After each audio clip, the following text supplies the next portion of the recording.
In the Hero Academia universe, heroes began to appear among ordinary people after the birth of a luminous child. Over time, about 80% of the population began to have an unusual ability called a quirk. In children, it manifests itself at the age of 4 years.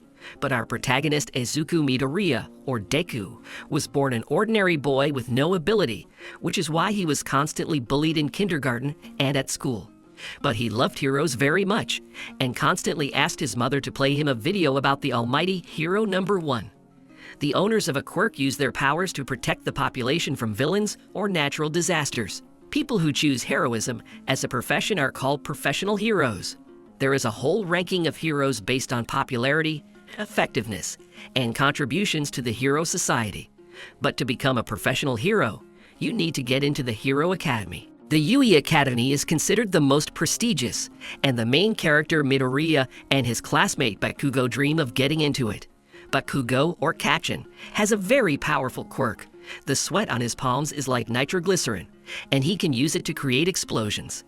Deku has always admired Bakugo's determination and quirkiness, but due to the fact that Kachin has some kind of complexes, he constantly pours out all his aggression on Midoriya and humiliates him in every possible way.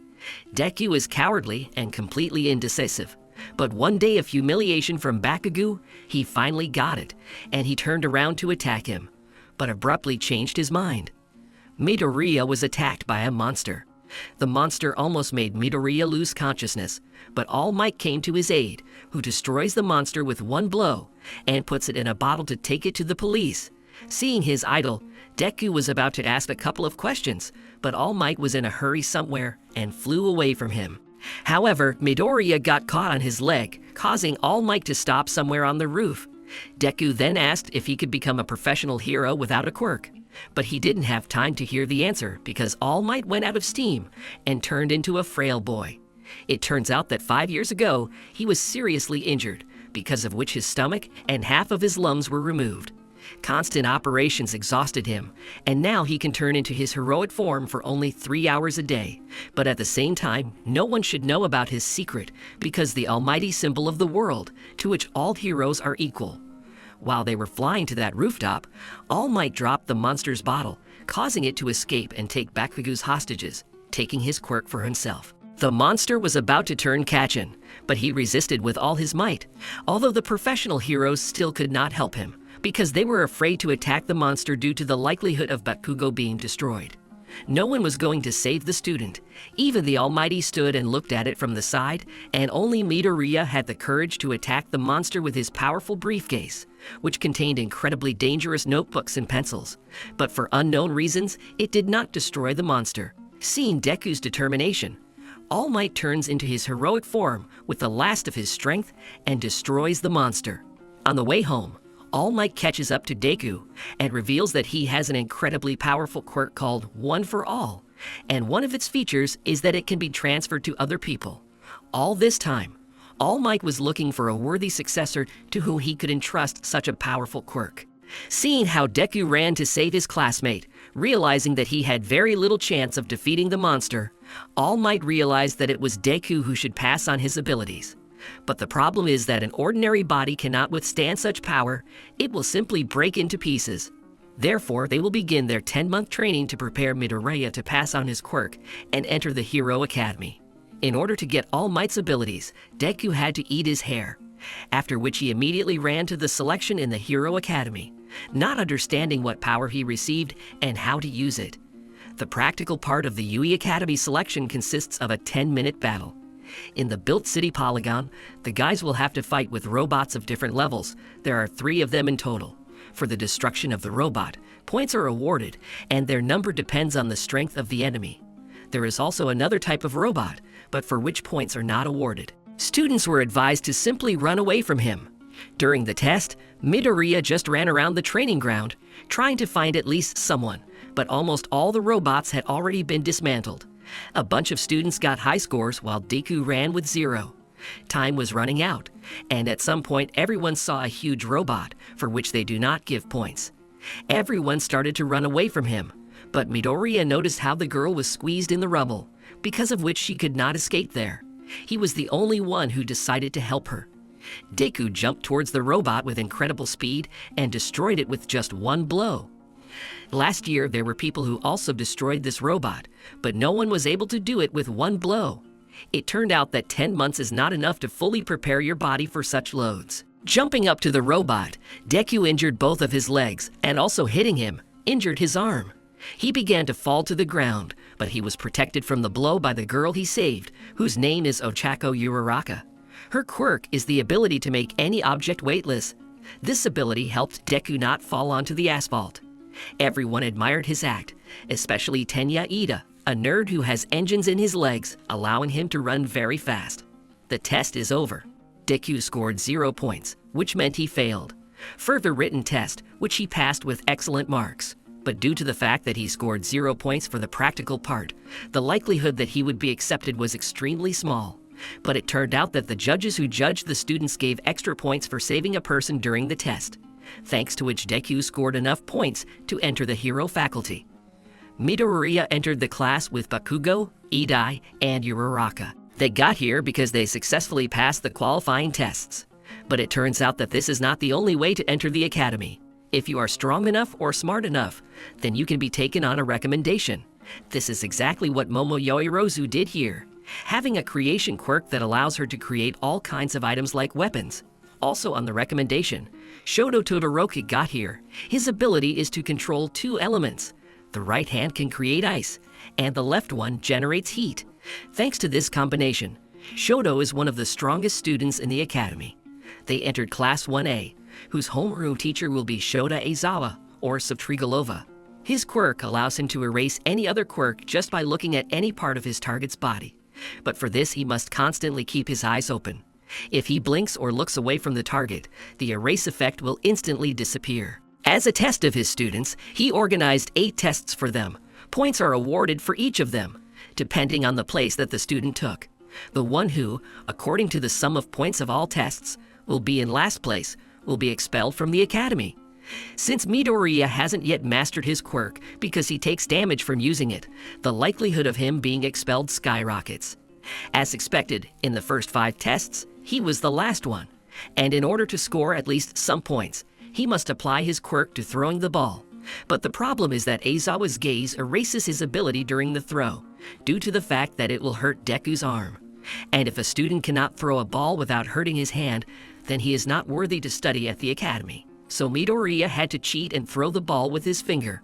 So Trigalova praised him for his creativity and accepted the result. It turned out that despite the high scores in the 5th test, Midoriya still ended up last in terms of points. But it turns out that Aizawa lied about deductions in order for the students to give their best. All Might decided to become a teacher in order to oversee the progress of his heir Deku. He also organized trials, but this time to train teamwork. Before entering the academy, all students had to draw a costume that they would like to have in the future, and a company that cooperates with the school will be involved in their creation. These costumes will help students to control their abilities and to reveal them to the maximum. But since Deku didn't have any quirk yet at the time of filing, he simply drew a costume resembling All Might, and his mother sewed this costume for him. The essence of the test is that all students are randomly divided into teams of 2 people. Then 2 teams are selected to fight against each other. Some will be villains and others will be heroes. According to the scenario, the villains hid the bomb somewhere in their lair, and the heroes are required to figure out its location and either neutralize all the villains or steal a nuclear bomb in the allotted time. The villains, in turn, must protect the bomb or defuse the heroes. Deku got into the team to Uraraka, and they will fight against Ida and Bakugo. Team Deku got the role of heroes. During the battle, Bakugo made the most of his suit, which allows him to build up a code and then create a massive explosion like a small warhead. But due to the fact that they fought in a room where such powerful explosions are useless, Deku was able to dodge Bakugo's attacks. Since there was little time left before the end of the test, Midoriya decided to expose himself to Bakugo's attack, and with his blow, create a huge hole and shake the building so that Uraraka could use his weightlessness quirks and grab the bomb, while bypassing Ida, who, with the help of his engines and legs, would not let her do it. Deku's team won, but he himself ended up in a hospital with serious injuries, where he was treated by the academy nurse, who has the ability to heal, allowing her to speed up the regeneration of any person with her kiss. After the test, Deku was respected by many people, and even chose him as an old age. But he decided that it would be better to be the head of the class Oida, since he is very responsible for everything, because he wants to become the same professional hero as his older brother Ingenium. The students were going to have a lesson on saving people during natural disasters. For this, a separate training ground was created, to which students traveled by bus. 3 teachers had to control everything: Eraserhead, Almighty, and the 13th. This is also a professional hero. His quirk allows him to create the effect of sucking a black hole at the tip of any of his fingers. The suction is so powerful that not even light can escape it.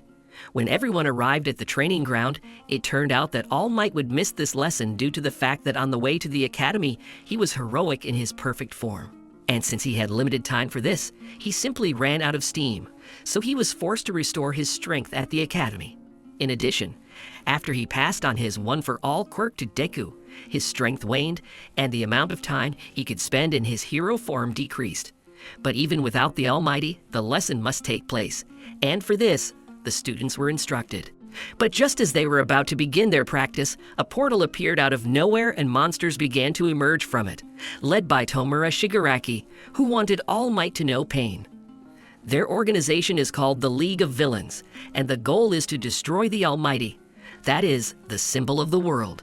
But since he did not come to class, they decided to call him. To do this, you need to start destroying students, and then he will come to their aid. Eraserhead began to fight the monsters alone, and the 13th was to ensure the evacuation of the students.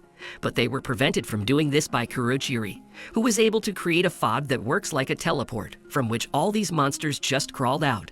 Since dealing with all the students at once is quite a difficult task, Kurogiri teleports the students to different places where monsters are already waiting for them, but which the students were able to handle. Shigaraki was aware of Eraserhead's abilities, his weakness being that his eyes must remain open at all times.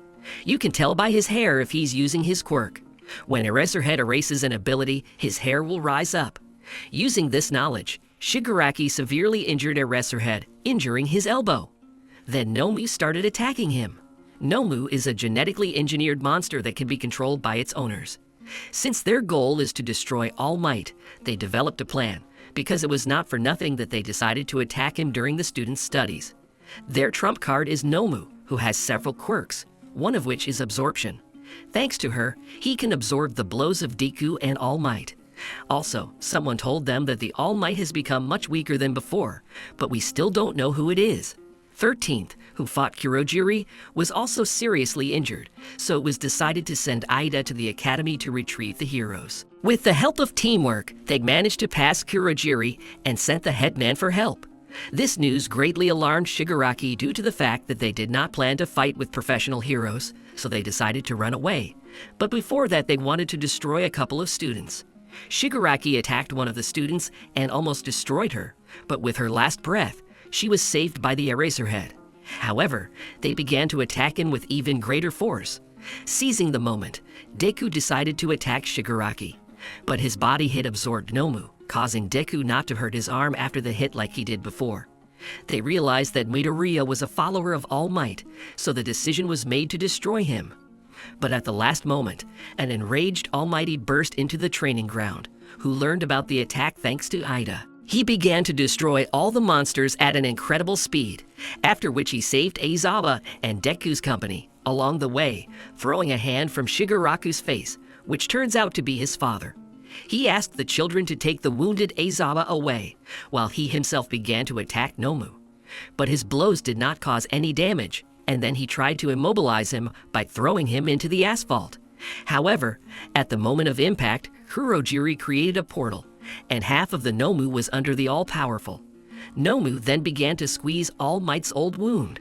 He tried to get out, but Nomu's grip was stronger. Kurogiri decided to put All Might halfway into the portal so that he could close it later, leaving half of All Might behind. Deku realized that the villains knew about all the weaknesses of the peace symbol, so he rushed to help him. True, Kurogiri foresaw this and created a portal in front of Deku, but at the last moment he was saved by Bakugo. Meanwhile, Shoto helped an injured All Might escape by freezing and destroying half of Nomu's body. But it turned out that another quirk of Nomu is increased regeneration, thanks to which he quickly restored all parts of his body. After that, he attacked the children, but the All Might took the blow. Shigaraki realized that students were another weakness of his, but despite being injured and having very little energy, All Might mustered the last of his strength and began a fierce fist fight to find Nomu's limit. He puts more than 100% of his strength into each punch, and after All Might landed several hundred hits, he still manages to defeat Nomu, which made everyone motivated. This greatly surprised Shigaraki because Nomu was specifically designed for All Might.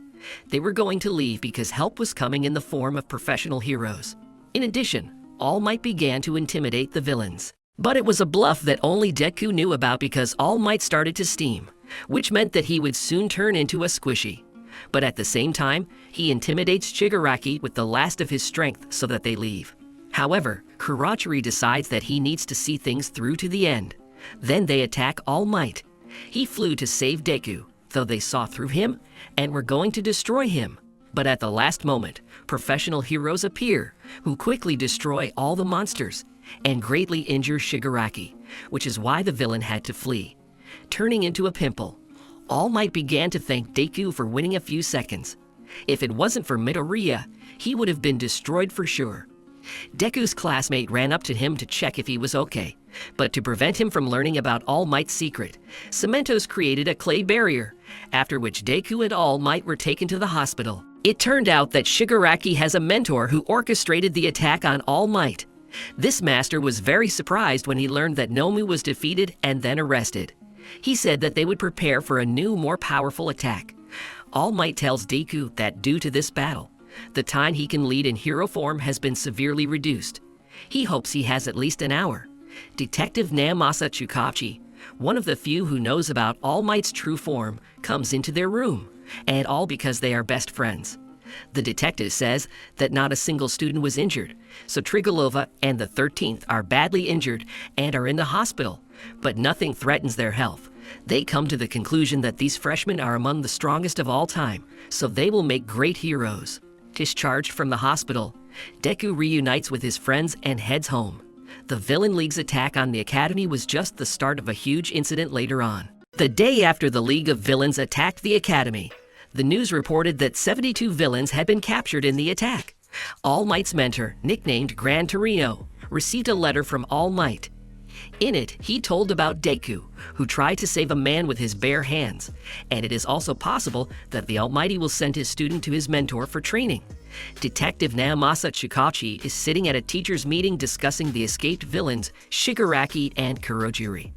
All Might assumed that this was just a demonstration of the power of the League of Villains, and the headmaster thinks that there is someone who controls everything.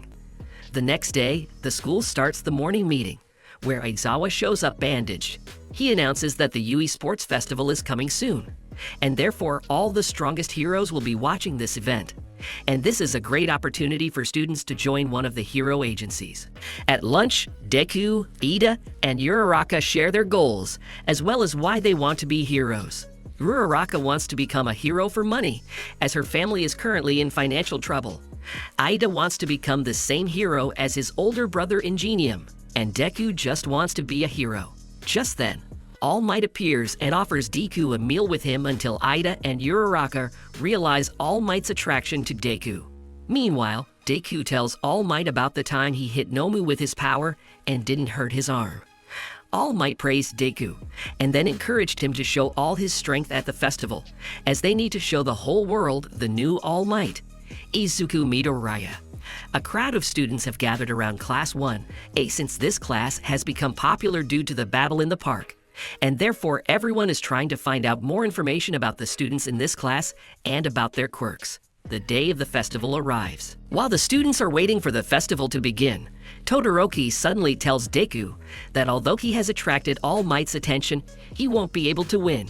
However, Deku is not going to give up and will put everything he has on the line. Present Mike announces the beginning of the festival and invites the participants of the first year to the stage. Hero Midnight invites Bakugo to the stage as the best of those who have arrived. He needs to make a speech. Bakugo swears that he will be number one. Midnight announces the first stage, steeplechase, and talks about the rules, which in fact do not exist, since absolutely everything is allowed to the participants. After the start, everyone starts to crush each other, and after Todoroki freezes everyone and pulls ahead, but many unfreeze and try to catch up with him. The robots that were in the initial exam appear on the way. Todoroki temporarily freezes one of them so that he falls and blocks the path for everyone else. Bakugo and the other heroes use their quirks to simply fly over the robots. Meanwhile, Deku grabs a piece of iron and uses it as a shield and, along with Yaoyorozu, destroy several robots. The rest of the participants also pass on in different ways. The second obstacle on the way was the canyon, through which everyone needs to get over. Asu and other members with unique quirks pass easily. Again, Todoroki turns out to be the first. Bakugo immediately runs after him, and Deku at this time, together with his shield, climbs over the canyon. The third obstacle was the minefield, where the mines are not lethal, but can disable the participant for a while. Meanwhile, Bakugo catches up to Todoroki, and they start fighting on the run. Deku saw Bakugo flying over the mines and had the idea to collect many mines into the pit and use the blast wave and his shield to push towards the finish line. In the end, Deku overtakes everyone, but Bakugo and Todoroki run right behind him. Deku slams his shield on the ground, and another wave sends him forward again. Ultimately, Deku gets to the finish line first. The first stage is over. The first place was taken by Deku, the second by Todoroki, the third by Bakugo. As a result, 42 participants passed to the next stage. Next, Midnight announces the start of the second stage called the Battle of the Chariot. The essence is simple. Everyone needs to unite in teams of 2 to 4 participants. Someone will be a horse, and someone will be a rider. Each rider will have a band on his head with the total number of points of his team that they have earned at the end of the first stage, and the task of other teams is to get these bands. Whoever has the most points will take first place. As a result of the first stage, Deku received 10 million points, and whoever takes possession of the armband of the Deku team, that team will win. Everyone is given 15 minutes to create a team. Everyone immediately surrounded Bakugo and asked him to join their team, but Bakugo decides to join Kirishima. On the contrary, everyone runs away from Deku because of his glasses. However, Uraraka joins him, along with Mai Hatsume and Tokoyami along with his shadow. Todoroki took Ida, Yaoyorozu, and Kaminari to his team. Bakugo teamed up with Kirishima, Ashido, and Shoro, thus formed 12 teams. The start is called, and everyone immediately aims for Deku's chariot. However, with the help of Mii's device and Uraraki's weightlessness, he takes off and flies far away, while Tokoyami protects everyone with his shadow. Deku is attacked by 2 teams, but they fly away again, but this time they are attacked in flight by Bakugo. Everyone is again protected by Tokoyami, while Bakugo is pulled back by Sarah. It turned out that Deku's plan was to simply dodge all attacks. According to the preliminary results, everyone from Class A, except for Deku, already has 0 points, since all other classes began to take points from students of Class A. Then Bakugo decides to change the plan and knock out points from other classes first, and then deal with Deku points. Bakugo loses his temper and attacks Monoma. However, Monomu easily dodges. It turns out Monomu is able to copy any other people's quirks after coming into contact with them. Then Bakugo attacks again and pulls out 2 bandages at once, and they immediately fall into the top 3. But Bakugo wants to be the first, and therefore decides to take absolutely all the armband from the Monomu team. Meanwhile, Todoroki catches up with Deku. His goal is to get 10 million points, but he is not the only one so smart. Everyone is hunting for Deku in parallel. Todoroki's team uses Kaminari's electricity to electrocute everyone and then freeze them to the ground. Todoroki's team attacks Deku's chariot again, but Deku sticks to his left side and dodges. However, Ida steps in and turns on the turbojet boost, and at breakneck speed, their chariot flies towards Deku, and Todoroki snatches the headband with 10 million. Team Deku decides to get their points back. Then Deku uses his power and air pressure pushes Todoroki's arm back and grabs the top ribbon from his neck. However, he was outmaneuvered and grabbed the 70-point tape. With only a few seconds left, Deku and Bakugo simultaneously fly towards Todoroki's chariot for the bandage. Tokoyami manages to reach Todoroki, but he deflects the blow and time runs out. According to the results of the second stage, the first place was taken by the Todoroki team. The second place was taken by the Bakuji team. The third place was taken by the Shinso Hitoshi team. And the fourth place was taken by the Deku team. Because at the last moment, Tokoyami managed to pull out another large bandage with the help of his shadow. During lunch, Todoroki called Deku to talk, where he said that Deku's power and All Might's power are very similar. So Todoroki assumed that Deku was All Might's illegitimate son. Deku naturally denied everything, but Todoroki still understands that Deku and All might have some kind of hidden connection. Then Todoroki begins to pour out his soul and talk about his difficult childhood. It turns out he never used his left side of fire, as he has a very bad relationship with his father. As Todoroki begins to leave, Deku tells him that his goal is to become as strong as All Might, so he will definitely win the festival. At the same time, All Might met Endeavor, Todoroki's father and second in ranking after him. All Might wondered how he trained his son like that, but Prospector did not want to talk to his sworn rival. Announced the start of the final fights, where 16 participants participate. They will fight in a one-on-one format, and the opponents will be determined by lot. The two members refuse to participate, as they consider Shinso's participation dishonest, as he can control the other's mind. Midnight accepts their refusal, and now the places of the eliminated will be taken by the members of the Tetsu team. Rivals are defined, then Cementos creates an arena. The first fight will be Deku vs Shinso. According to the rules of the final, in order to win, you need to throw the opponent out of the arena or knock him out. The referee will be Cementos. The fight started, and Shinso immediately starts insulting him, causing Deku to get angry and respond to him. But Shinso was waiting for this to take control of Deku's body. He then orders Deku out of the arena. Everyone is shocked and does not understand what is happening. A conscious Deku tries to stop his body, but he fails to do so. Then he remembered the words of Ojiro, where he said that he was pulled out of hypnosis by a blow. Suddenly, in the darkness, Deku sees faces with burning eyes, and he manages to move his fingers. He uses force and is released from control. Deku didn't understand what had happened, but he didn't move his fingers. Shinso tries to hurt Deku in order to take control of him again. However, Deku attacks Shinso and slams him into the ground. Deku wins. Granny heals Deku's fingers, and Deku tells All Might that he saw faces with glowing eyes, and that helped him break Shinso's control. Deku thinks they are the souls of those who may have had the power of One for All. All Might has never experienced this, but thinks it may have come from self-control. Meanwhile, Todoroki met his father by chance. The prospector again began to insist that his son use his fiery side. But Todoroki called his father a scumbag, and he will only use his mother's strength to win. The second fight between Todoroki and Sarah begins. Sarah grabs Todoroki with his ribbons. However, out of anger after talking with his father, Todoroki uses a powerful technique and freezes Sura, and with it the floor of the stadium. The next fight will be between B-classed Shiozaki and Kaminari. Kaminari starts attacking with a bolt of lightning, but Shiozaki grabs him with his greens, thus winning. Then the fourth fight between Ida and Mei begins, where Ida chases Mei for a long time, who arranged a duel in a show presentation of her gadgets. She then walked out of the arena herself, and in the end, Ida won. Fifth duel between Aoyama and Ashido. Aoyama launches a laser attack, but Ashido dodges and throws acid at him, then knocks him out with one punch. Sixth fight between Takoyami and Yoyorozu. Takoyami easily pushes Yoyorozu out of the arena and wins. The seventh fight will be between Tetsu Steel and Kirishima. These are two powerful fighters with similar quirks. They both attack each other and fall at the same time. Ultimately, a draw is declared, but when they come to their senses, the winner will be determined. In the eighth battle, Uraraka and Bakugo will meet. Bakugo offers her to surrender before the fight starts, but Uraraka is serious. Bakugo starts attacking Uraraka non-stop. She dodges and in parallel collects fragments above the arena.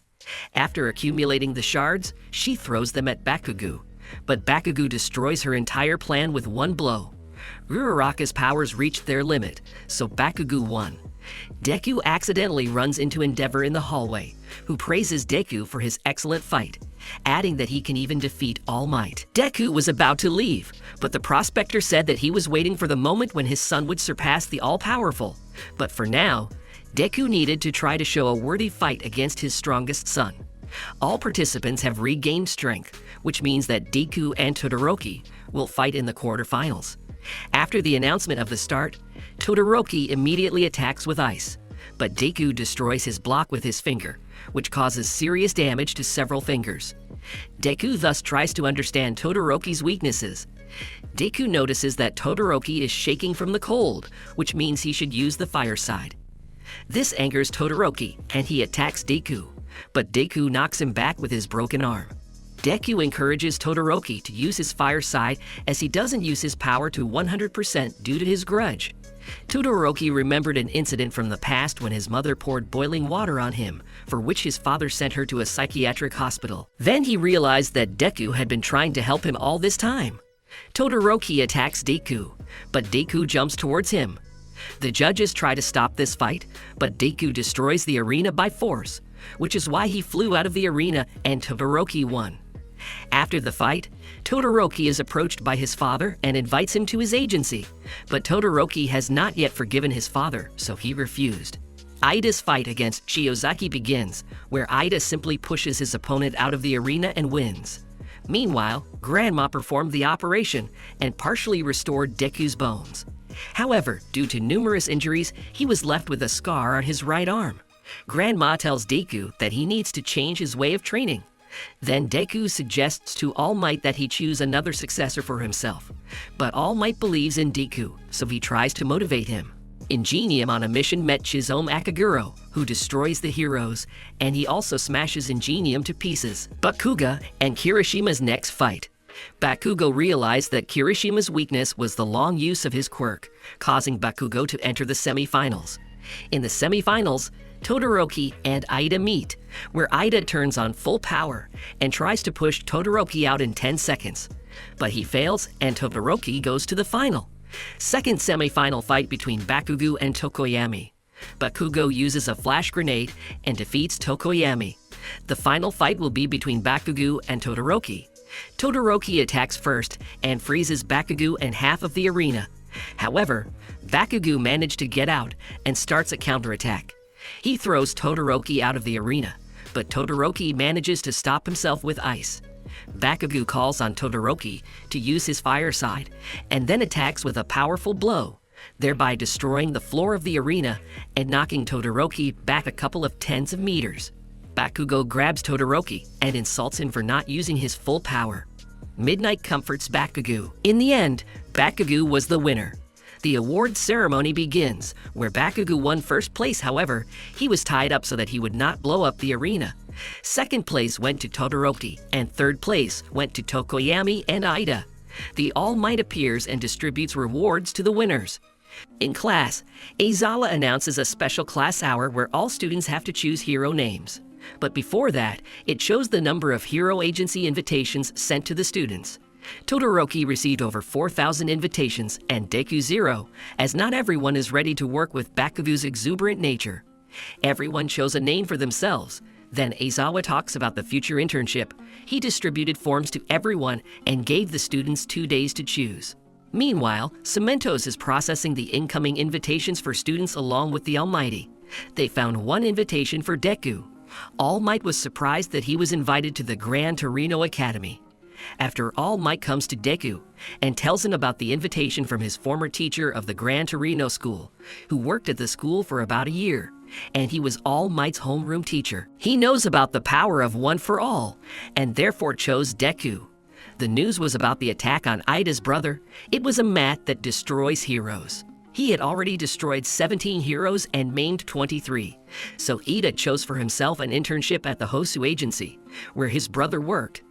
Aizawa distributes hero costumes to everyone and sends them for internships. Deku arrives at the Gran Torino Agency, where he finds the teacher lying on the floor in a red puddle. It turned out that he just dropped a sausage with ketchup and fell into it. Gran Torino started jumping around the room very quickly, telling Deku to show his strength. Deku puts on his new, upgraded suit. The old man then asks Deku to attack him with one for all power. The old man begins to quickly attack Deku, who tries to figure out the old man's movements. But Gran Torino grabs him by the face and drops him to the ground, and then he leaves for food, while forcing Deku to clean everything up. Meanwhile, Stain was found by Kurogiri and Shigaraki, who invited him to join the League of Villains and deal with the heroes and their students. However, Stain rudely refused. He immobilized the villains with his quirk and asked to be taken back to the Hosu area. After the teleportation, Stain goes hunting, and Shigaraki and Kurogiri realize that he only destroys unworthy heroes, so they are not on the way with him. Then they teleport 3 Nomu to destroy the city. Meanwhile, the heroes began training at various academies. The next day, Deku was assisted in his training by a microwave oven, which gave him an epiphany called One for All Full Power Coverage. Torino offers to practice right away. The Deku has 3 minutes to hit the old man. In the end, Deku took all the blows, but the old man praised him for making so much progress in just 1 day. Shukachi comes to All Might's school and tells that Nomu is connected with the instigator, and they also identified Nomu's identity. This is a former criminal. Based on the examination, the genes of 4 people are mixed in Nomu, and he has 4 quirks at once. Shukachi suggested that there is someone who can also transfer his power. Meanwhile, Deku is sent to fight evil. They will also pass near Hosu, where Ida and the hero Manuel are patrolling. The hero realizes that Ida wants to avenge his brother, so he decides to warn him and remind him of the law, which states that heroes cannot use their quirks for personal revenge. Ida pretended to understand, but he was still going to implement what he had planned. Meanwhile, Deku and an old man pass by Hosu, where their train is suddenly attacked by Nomu. Gran Torino grabs Noma and flies with him away from the train full of people. Deku follows them. Ida and Manuel also saw the explosions, so they moved to the spot. However, on the way, Ida turned into an alley where he found Stain. Ida immediately decided to avenge his brother, but Stain, learning this, decides to destroy Ida. Stain easily lays Ida on the floor and immobilizes him, and is about to finish off Ida. Parallel to this, Deku encounters 2 more Nomu who are fighting a bunch of heroes. However, when he heard that the manual was looking for Ida, Deku realized that Ida had gone for revenge, so he went after him. In the alley, he found Ida and Stain. Then he turns on the full cover and throws the villain away from Ida. Stain asks Deku to leave or he will destroy them both. Deku, on the other hand, skillfully sends SMS to all nearby heroes about his location, and then attacks him with a powerful blow. However, the villain manages to injure Deku and paralyzes him. Todoroki suddenly appears and fires Stain away. They start to fight. The villain hurt his face and tried to paralyze him, but Todoroki defended himself with fire. However, after the battle, he received damage to his arm. Stain attacks again, but Deku appears and knocks the villain back. It turned out that due to Deku's first blood type, the villain's paralysis had almost no effect on him, which is why he was able to move. Deku and Todoroki take turns attacking Stain, but Deku gets paralyzed again. Afterwards, Stain aims at Todoroki and almost catches him, but Ida saves Todoroki from being hit with a reverse boost. By teamwork, they knock out Stain. Meanwhile, the prospector fights against the Nomu, with whom Gran Torino fought, but it turns out that the old man himself is not amiss. He divides the Nomu and drops it to the ground. Gran Torino is sent to the coordinates in the alley, and the prospector himself joins the battle against the remaining 2 Nomu. The prospector asks everyone to go to the lane where the guys have already tied up the villain. They are greeted by Gran Torino, who is glad that Deku is okay. Ida apologizes for this incident. A flying Nomu suddenly appears and grabs Deku. At this moment, the villain is released and destroys Nomu, saying that he did this for the benefit of the future high society. However, after that, he is going to destroy everyone, but because of his broken ribs, he simply passes out.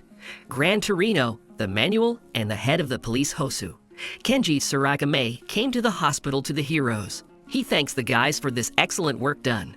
Gran Torino calls All Might about a captured villain who is sick of the perfect world ideology, and Torino believes that he is connected to a league of villains, and perhaps this will attract a new wave of villains with a similar ideology. He also reports that All for One is back in the game. Gran Torino asks All Might to tell Deku the whole truth about what happened to his quirk and to himself. 2 days later, absolutely everyone knows about the villain who destroys the heroes. They even made a video about him with a full description of his biography. many are starting to join the hero killer movement. A large number of new villains, every day more and more willing to join the League of Villains. A few days later, Ida and Todoroki are released from the hospital. Ida goes home, and Todoroki decides to go to endeavor to find out about the well-being of the hero who allegedly saved everyone from the hero killer. After everything that happened, All Might conducts the basic training of the heroes, where he teaches them the rescue sprint. An entire field has been set aside for this, and the purpose of the sprint is to save All Might, who will be in the center of the field. The one who saves All Might first wins. The first group of 4 starts. From the very beginning, Sarah breaks ahead, but Deku overtakes everyone, and Deku borrowed movements from Bakuga. However, he slipped and Surut became the winner. All Might was surprised by Deku's results and invited him to his office. There, the Almighty told about the story about him and the emergence of the power one for all. Just as the quirks began to appear, a certain man appeared who was called All for One. He manipulated people professionally and wanted to take over all of Japan. His quirk allowed him to take the quirks of others, as well as transfer them to other people. He decided to choose the side of evil and became the leader of all the villains. Quirks he passed on to trusted people, but not all human bodies could withstand the transferred power. When the body could not withstand the power, the person became a weak-willed doll. Thus the Nomu appeared. Also, the villain had a brother who was born without a quirk, but he had a strong spirit of justice. It hurt him to look at his older brother, and he resisted him. His brother gave him a quirk that accumulated power. It turned out that he had a hidden quirk to transfer power to others, and when these 2 quirks mixed, the power of One for All appeared. In order to live forever, All for One found a quirk of immortality for himself, and his younger brother decided to pass on his power to his successors. From that moment on, the path of strength, One for All, began. The younger brother hoped that someday enough power would accumulate to be able to stop his older brother. And it was the Almighty who managed to defeat the villain. However, All for One survived and founded a League of Villains. One day, Deku will have to face a great evil and defeat him. Deku announces that he is ready to save the world. Also, the Almighty wanted to tell about his fatal illness, but he could not do it. There is a week left before the final exam of the U-School, where there will be a written and practical exam. Yoirozu volunteered to help everyone prepare for the written exam, so she invited everyone to her house for the weekend. And B-class student Kendo said that the practical exam will again fight against robots. A week passes, the written exam begins, which lasts 3 days. It's time for the practical exam. Principal Nezu reveals that they have changed the exam rules a bit as they want to focus more on one-on-one battles. Therefore, they were paired up according to their quirks, and they would fight against the teachers. All students will have 30 minutes to handcuff the teacher to pass the exam, or run out the exit gate and take the exam. To equalize the strength, each teacher puts weights on their arms and legs, which make up half of their body weight. The first to fight Kirishima and Sato against teacher Cementos. The battle begins. Cementos immediately creates cement walls. Kirishima and Sato show their quirks and go ahead, but Cementos deliberately stalls for time, as he knows the limitation in using their quirk. They ended up failing the exam as they passed out. Asui and Tokoyami's second fight against ectoplasm.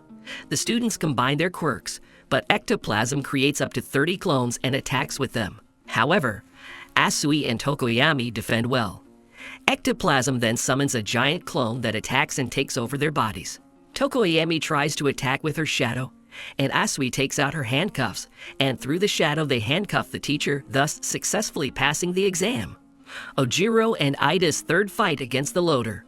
Ida uses hyper-acceleration to spin Ojiro around and throws him towards the gate, thus allowing them to pass the exams. In the fourth fight, a pair of Todoroki and Yoirozu against Aizawa. Aizawa disables Todoroki's quirk and hangs him up. Yoirozu creates a flash grenade and saves Todoroki. He escapes and leaves a wall of ice behind him, while Yoirozu creates Aizawa ribbons from a nickel and titanium alloy, which causes the alloy to harden when heated.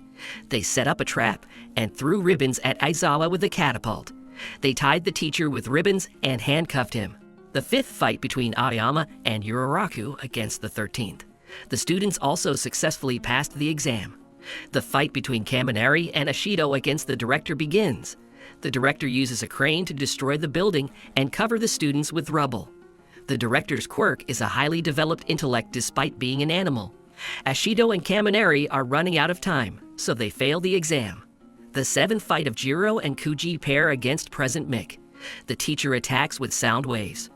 Then Kuji begins to control the insects, and they envelop Mick, thus giving victory to the couple.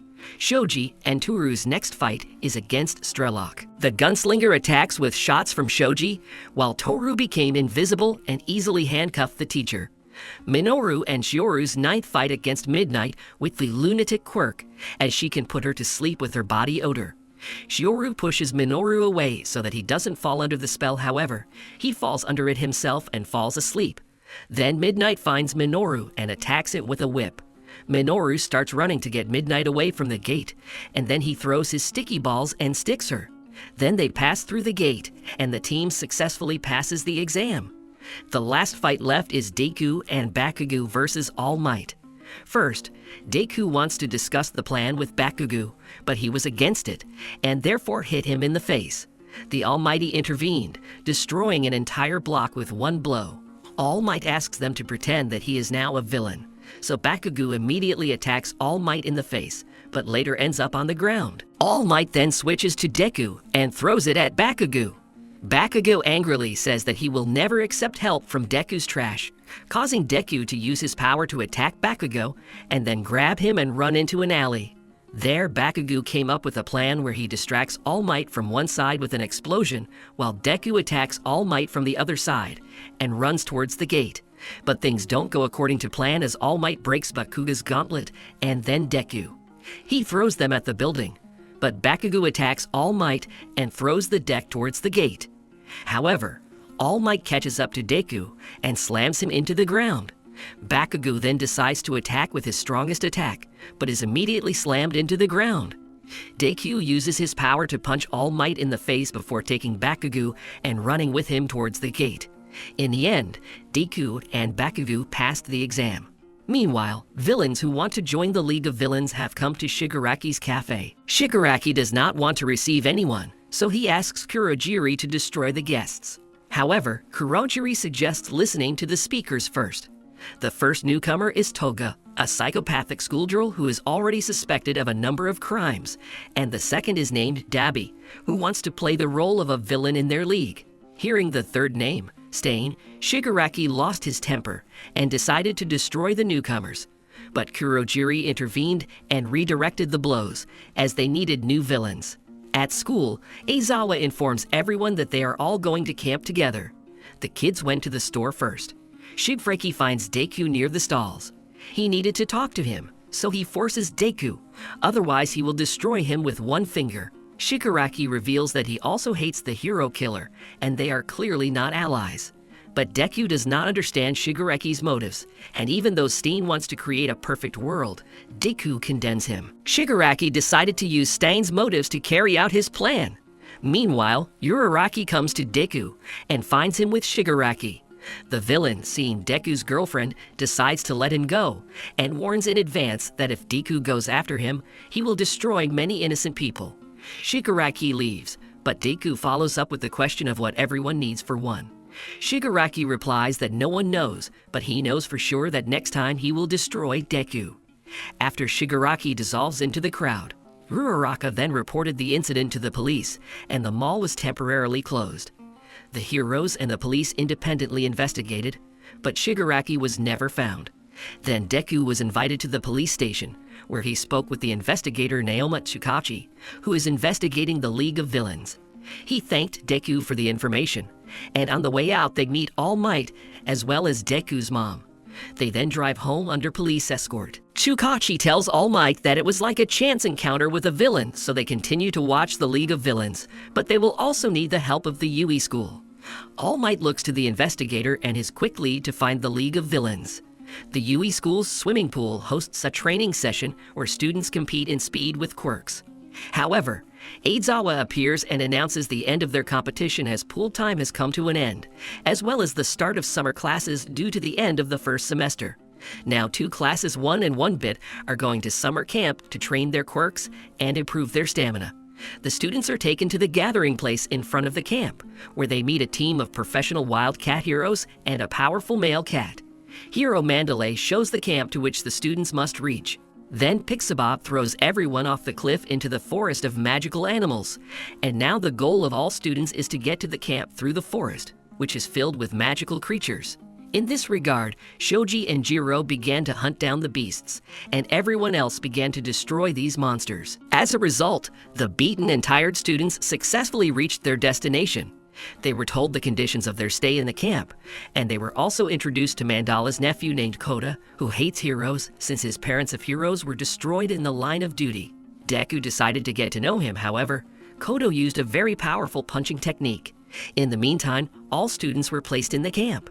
Training starts the next day, so all the students went to recover in a hot spring. There Kota fell off the wall as he saw irresistible women. Deku caught him and took him to the medical center. Mandalay told about the dead parents of Kota, and he is also in the camp, since he has nowhere else to go. The next day, Aizawa gathered everyone and said that today's goal is to increase the strength of each student's quirk. To show the change in power level over the past 3 months, he invited Bakugo and asked him to throw the ball again. The previous record was 705 meters, and now he threw 709 meters.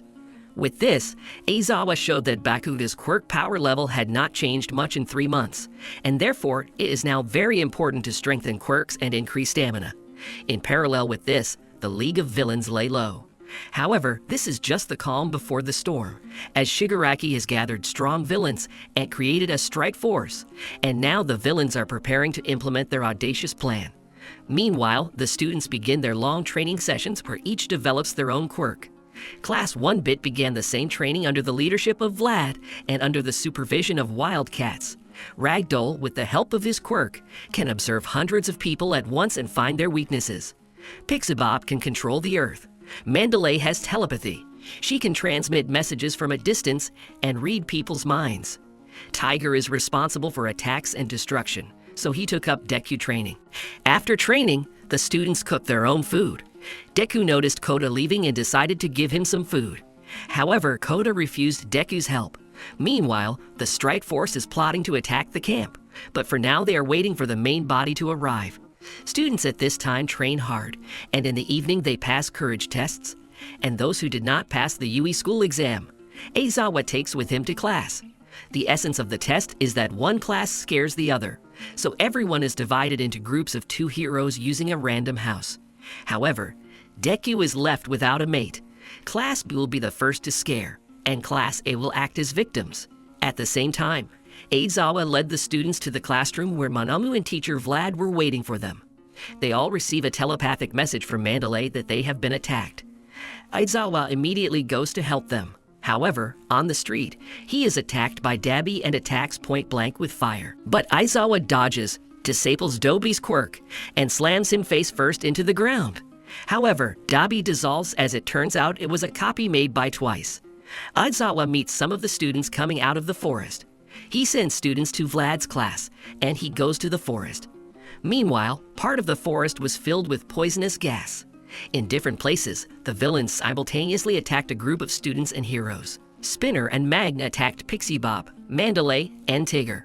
Magni immediately knocked out Pixie Bob, and the villains also reported that they were from the strike squad of the League of Villains, and that they now adopted Stein's ideology, which says that every hero should earn the right to be called a hero, and weak heroes should be destroyed.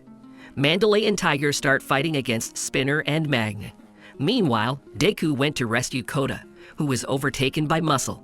He nearly destroys the boy, but is saved at the last moment by Deku. When Muscle found out that Deku was in front of him, this is the one whom Shigaraki instructed to destroy in the first place. Muscle immediately attacks and knocks Deku back into the rock. However, Muscle let it slip and said that the target of the strike force was Bakugo.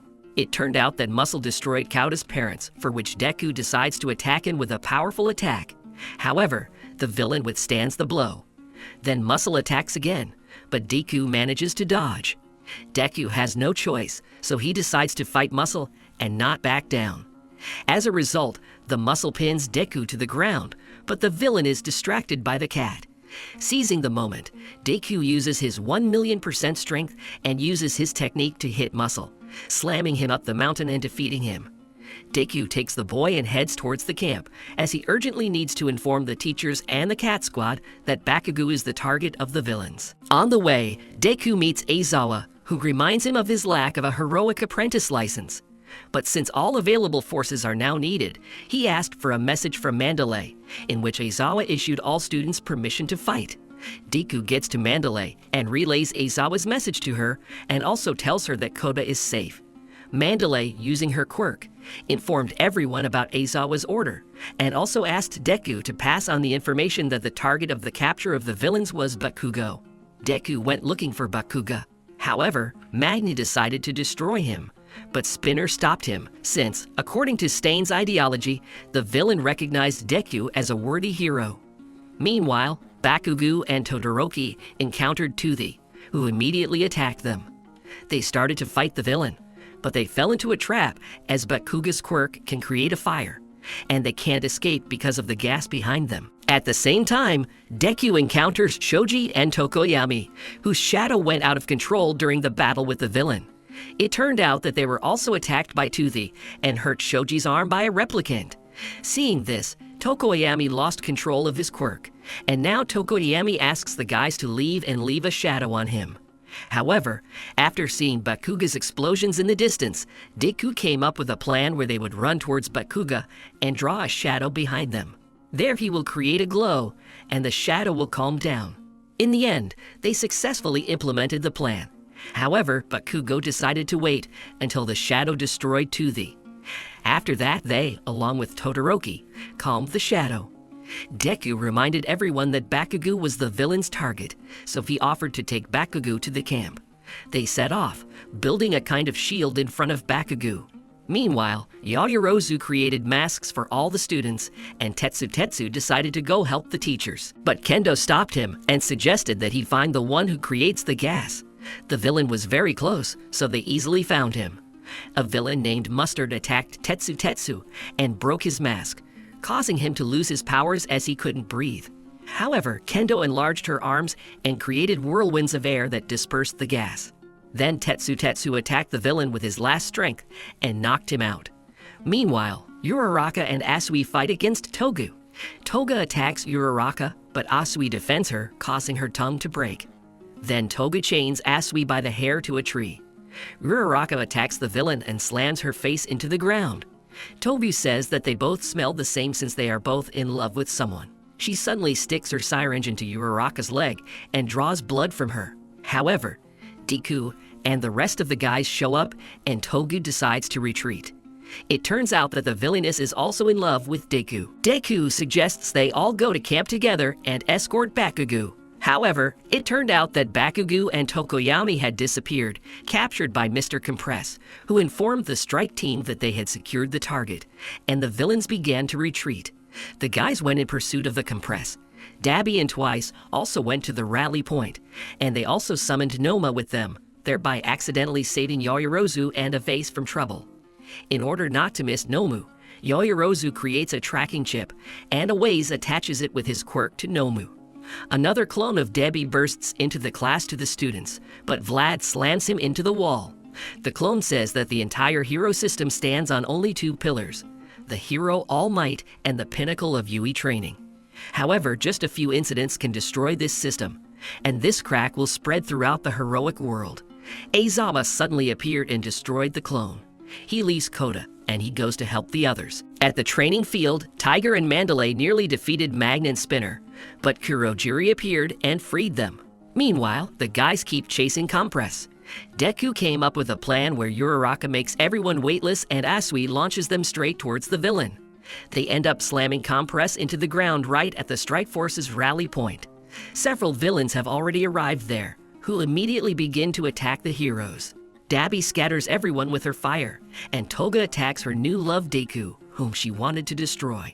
However, Shoji stopped her. Todoroki took over twice, while Shoji was able to take possession of the orbs with Bakugo and Tokoyami.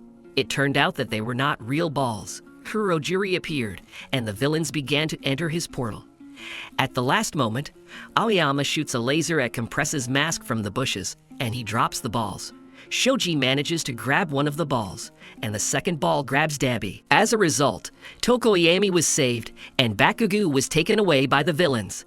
The police and firefighters arrived at the scene, who reported that 3 villains had been captured: Muscle, Mustard Gas, and now a toothless villain. After the incident, Deku was taken to the hospital. The next day, hundreds of journalists arrived at the UE school, while the school was holding a meeting of teachers, where there was a debriefing. The teachers decided to direct all their efforts to protect the students. All Might received a call from Shukachi, saying that they had interrogated Azaba and Vlad, and possibly found Bakugo's location. When Lieutenant Sansa was gathering information, he found out that a scared man was in one of the buildings. They immediately contacted the owner of the house, and it turned out that there is a bar there. Shukachi then asks All Might to join them. The Almighty agrees. Meanwhile, Deku is recovering in the hospital. His classmates came to support him. There, Kirishima offered to go and save Bakugo, as on the way to Deku's chamber, they, along with Todoroki, accidentally heard the words of Yaoyorozu, who, with the help of Avas, attached a tracking chip to Nomu, and thereby tracks his location. They asked Yaoyorozu to make another instrument especially for them. But Ida remembered that he had promised not to get involved in things without permission, so he suggested to just trust All Might and not make any rash moves. This decision was supported by the majority of students. Deku was sent for an examination, where his grandmother cured his hands.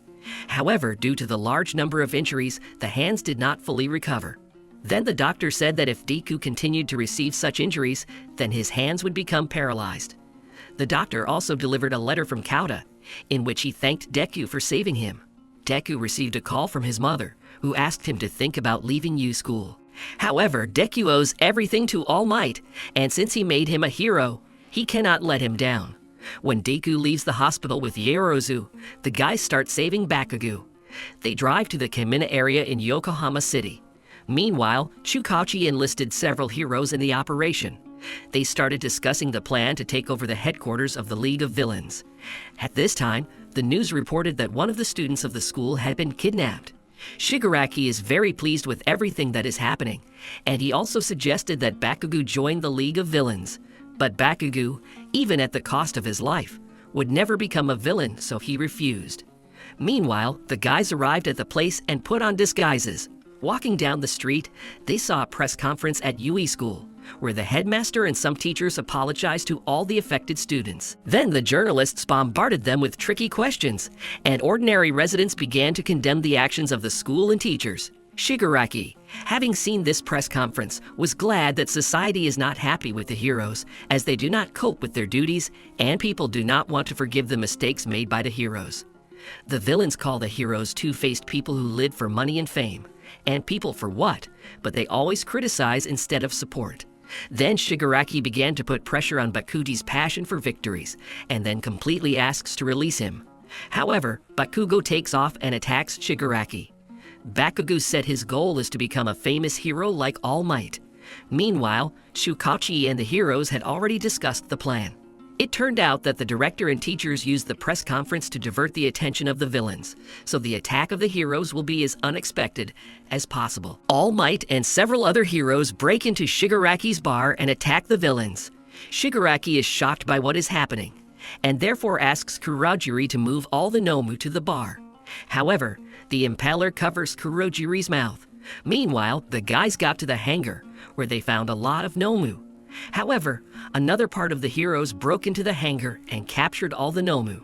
At the Gran Torino bar, he asks where their all-for-one boss is. Suddenly, many portals appear from which the Nomu begins to emerge. Bakugo and the villains are sucked into these portals, and the heroes have once again missed the League of Villains. It turned out that after the heroes took over the barn, the all-for-one boss appeared, which easily attacked the heroes. Prospector and All Might begin to fight Nomu. The Almighty decides to go to the hangar to help the heroes. Meanwhile, All for One destroys Best Jeans, as his quirk doesn't suit him due to the difficulty in controlling it. And Deku and the guys are shocked with fear and can't even move. Shigaraki and other villains emerge from the teleporters along with Bakugo. All for One tells him not to be upset about the defeat, because for this he saved all his villains, as well as Bakugo. At that moment, All Might appears and attacks the boss. But All for One uses 4 quirk at the same time and counterattacks All Might. The boss takes control of Kurogiri and opens a portal for the villains to enter the portal and also take Bakugo with them. All Might attacks the boss again and at the same time tries to save Bakugo, but the boss doesn't let him do it. Deku tries to figure out how to save Bakugo. He figured out how to do it, but without engaging in battle. Deku and Ida then push off the wall so they can fly up thanks to the ice springboard. They successfully take off, and Bakugo flies up to the guys and grabs Kirishima's hand, thus saving Bakugo. Meanwhile, the boss takes over Magn's body and drags all the villains into the portal. All Might gathers his spirit and slams the boss into the ground. After that, All Might partially loses his heroic form. All Might has flashbacks from his youth where he tells his teacher Nana Shimura that he wants to become a symbol of peace. All for One starts insulting All Might's teacher. Then All Might hits the boss with all his might, but flies off in response to the boss's blow for a couple of 100 meters, where Gran Torino picks him up in flight. It turns out their fight is broadcast around the world. All for One attacks All Might and he loses his hero form. Now the whole world sees the true form of the Almighty. The boss reveals that Shigaraki is the grandson of Nana Shimura. Then the helper concentrates his power in his right hand, saying that he will not lose. Other heroes also appear and take the wounded. All for One attacks All Might and destroys everything around. After the boss collects a whole combination of quirks and is going to destroy the All Might, they exchange powerful attacks. The hero remembered Gran Torino's instructions, so he concentrated his power on his left hand. But it was a trap, and after that he again concentrated power in his right hand and attacked the boss with a powerful blow. All Might raised his hand and turned back into his hero form. In the end, All for One was placed in an iron cell and sent to prison, and All Might pointed a finger at the camera of journalists and said that he was next. But this gesture was for Deku, since the peace symbol resigned. After everything that happened, the guys took Bakugo to the police and All Might to the hospital.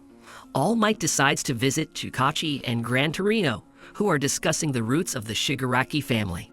Then All Might decides to go in search of Shigaraki, but he is stopped by Gran Torino, saying that he and Chukachi will deal with it, and All Might should go to the Yui school.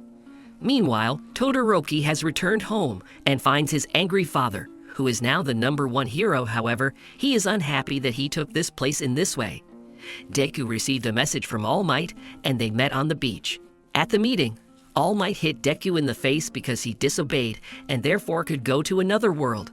All Might revealed that his heroic time was up, and he can no longer maintain his heroic form, and he praised the deck for being able to save Bakugo without loss or injury. Since All Might has time, he will train the successor. Meanwhile, the principal decided it was time to launch his plan to protect the students. To do this, teachers need to talk with the parents of the students so that they give permission for the enhanced training of the heroes. In the end, all the students left their homes and went to Yui School's dormitory. Before moving into the Yui dormitory, Aizawa explained the rules and also showed them the new house. The task of the students is to arrange themselves in the rooms. After the settlement, they announced an imminent exam for obtaining a temporary heroic license, which is held twice a year. In this regard, teachers will ensure that students prepare and pass everything at least 2 super moves. The students put on their costumes and go to the gym, where Aizawa explains why super moves are so important, as well as what qualities the heroes are judged for. For the next 10 days, all students will train quirks twice as hard and learn super moves at the same time, and all hero costumes will be improved. All Might also came to observe Deku's progress and give out his tips on how to create super moves. All Might instructed Deku to come up with his own unique move, causing him to go into deep thought. He went to the engineering department, where they are improving suits. Ida and Uraraka also went there. When they met Deku, there was an explosion. This one was Hatsume, and thanks to Deku, he came up with a super move that uses the strength of his legs. 4 days later, his costume received stabilizers on his arms and legs, and all the students developed their super moves. The day of the exam has arrived. The goal of all students is to pass this exam and become semi-professional heroes with a temporary license. 1540 students arrived for the exam. So the goal of the first stage is to reduce the number of participants to whoever hit the third target last gets a point. The student who gets 2 points goes further. The first stage begins, and therefore a huge zone appears. Deku suggested that his classmates come together and act as a group, but Bakugo and Todoroki decide to perform solo. However, after the Yui festival was held, the quirks of all the students of the Yui school became known to other schools. When the start is announced, everyone starts attacking Yui school. However, the students use their quirks and fight off the balls. Then she pins him to the ground. Deku pushes her back with force. But at that moment, a student of the Ketsubu and the guys came up with a plan where Deku decided to become a bait so that Sero and Uraraka would tie up the opponents. As a result, they successfully passed to the next stage. Meanwhile, Todoroki encounters 10 colorful ninjas that he freezes. How is his clanmates? Then the ninja throw water and heavy objects at him, and Todoroki drove them into a trap and undermines the tank, thereby defeating the opponents. Todoroki advanced to the next stage. Meanwhile, Seiko has an IQ quirk that is activated by T and turns her into an evil genius. She, along with her team from CI Academy, spotted the Yui group. In turn, they also notice opponents in the building. However, Seiko plays loud music, stopping Jiro. In response, Jiro decides to attack with a sound, but her house is broken with a shot from the roof. The temperature in the room drops sharply, causing Azui to fall asleep. Seiku's goal is to make Yaoyorozu use her quirk to heat up and become weak. Yaoyorozu guessed that the enemy was waiting for this, but remembered Deku's words, so she creates 4 pairs of headphones, and then a giant speaker to attack Jiro with a low-frequency sound. Her plan worked, but Seiko grabbed Yaoyorozu at the last moment and locked herself in the room with her. However, the guys stopped Seiko, so they went to the next stage. Meanwhile, Bakugo, Kirishima, and Kaminari are attacked by a sophomore from Shiketsu's high school, Seiji Shishikura, who has a meat monster quirk. He immediately turns Kirishima into his flesh, and then the sophomore creates his meat monsters, but Bakugo destroys them with his explosions. Seiji then feeds his flesh under the bridge and turns Bakugo into a pile of flesh. But Bakugo manages to throw a Kaminari grenade, which blows up Bakugo and then fries Seiji with lightning, which weakens his control over the monsters. After regaining consciousness, Kirishima knocks out the villain, and then they switch to the already restored students. As a result, all 3 pass the next stage. According to the preliminary results, 11 U students have already passed to the next stage, and also no one from the U school has yet been dropped out. Meanwhile on the field, Ida and Aoyama decided to team up and help each other. However, Aoyama decides at the last moment to sacrifice himself in order for Ida to fulfill his dream and become a hero. He begins to draw attention with a laser, but suddenly a flock of pigeons appears, controlled by Kuji. Tokoyami also appears with his shadow, as well as Minoru, who sticks everyone with his balls, and Invisible Toru blinds everyone and starts attacking the target with balls, thanks to which they jointly passed the exam. All 100 participants have been selected, as well as all 20 students from UEI have passed to the next stage. The second stage begins, so the building on the battlefield begins to collapse, and now the goal of the students is to save the injured people, which are specially trained actors. In the second stage, each participant has 100 points. For the mistakes made, points are taken away from the participant, and points are added for each saved person. If the participant's points fall below 50, then he is eliminated. Each participant will be assigned an employee who monitors his actions. The start of the second stage was announced, and Deku, along with the guys, found a crying child. However, the boy said that everyone had minus points, since first they had to ask about the state of health. Then Deku took the boy and carried him to the collection point for the wounded, while everyone else went in search of other victims. Other groups are also gathering the wounded and preparing grounds for them. Suddenly, disguised bandits appeared with their leader, the hero killer whale. Now all students have 2 goals: to save the victims and also to protect them from the villains. The bandits began their attack, and the future heroes were faced with a choice: rescue or attack. While the Deku was thinking about what to do, Shindo decides to detain the criminals with his vibration waves, and he asks everyone else to take the victims away. However, Killer Whale approaches and knocks out Shindo. Therefore, Todoroki intervenes, who attacks Killer Whale with ice. Inasa Yorashi also came to his aid. He easily blew off the criminals, but Todoroki decides to attack with fire, and Yorashi attacks with a stream of air. because of which they interfere with each other with their quirks and start arguing. However, they are interrupted by the bandits' cement mixture. They start attacking at the same time, which causes the flames to blow towards Shindo, but Deku manages to save him. Killer Whale then attacks Yorashi with a sound wave and also grabs Todoroki. Meanwhile, Shindo comes to his senses and stops the pursuing criminals and asks Deku to destroy them. Todoroki and Yorashi realize that they had made a mistake, so Todoroki directs fire into Yorashi's airflow, because of which they jointly created a fire whirlwind and surrounded Killer Whale with it. At this time, Deku and other heroes begin to destroy the villains. However, Killer Whale puts out the fire whirlwind, but Deku appears and knocks out the hero. The end of the exam is announced, as the victims are saved. The judges calculated the points of the students, where as a result almost everyone passed except for Bakugo, Yorashi, and Todoroki. Everyone was given leaflets to familiarize themselves with the points on which they were awarded or deducted points. As a result, the heroes who passed the exam received a temporary license of heroes, and those who did not pass the exam have one more chance to get it. To do this, you need to take special courses and pass an individual test. If the results are good, they will also receive a temporary hero license. It turned out that underneath Kami's appearance was Himiko Toga, her metamorphosis quirk. When she absorbs human blood, she can turn into him, and when she scratched his face in a battle with Deku, she received his blood. Meanwhile, the Almighty visited the Tartar prison, where All for One is being held. All Might came to find out Shikareki's location. However, All for One has no idea where he is, as he sent him free swimming. Also, All for One reported that after the resignation of the All Might, people no longer trust the heroes, and therefore the All Might can only watch how the heroic world falls apart due to his powerlessness.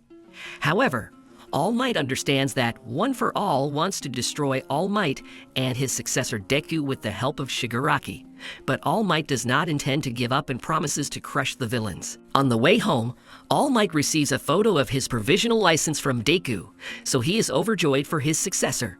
At the dorm that evening, Bakugo asks Deku to talk to him. They enter area where Bakugo lost to Deku for the first time. Bakugo can't figure out how a weakling with no quirk got into Yui, and then got a quirk, and was even able to get a hero's license.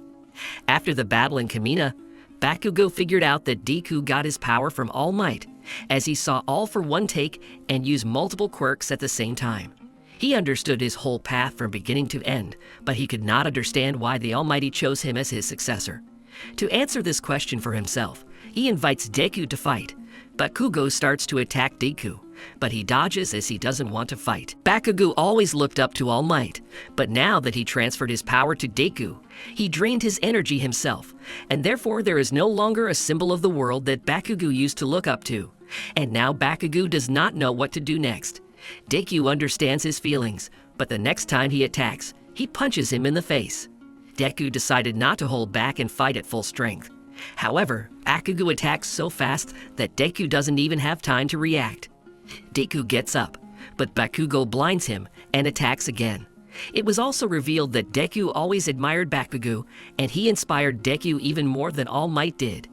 Deku starts a counterattack, but Bakugo slams him into the ground.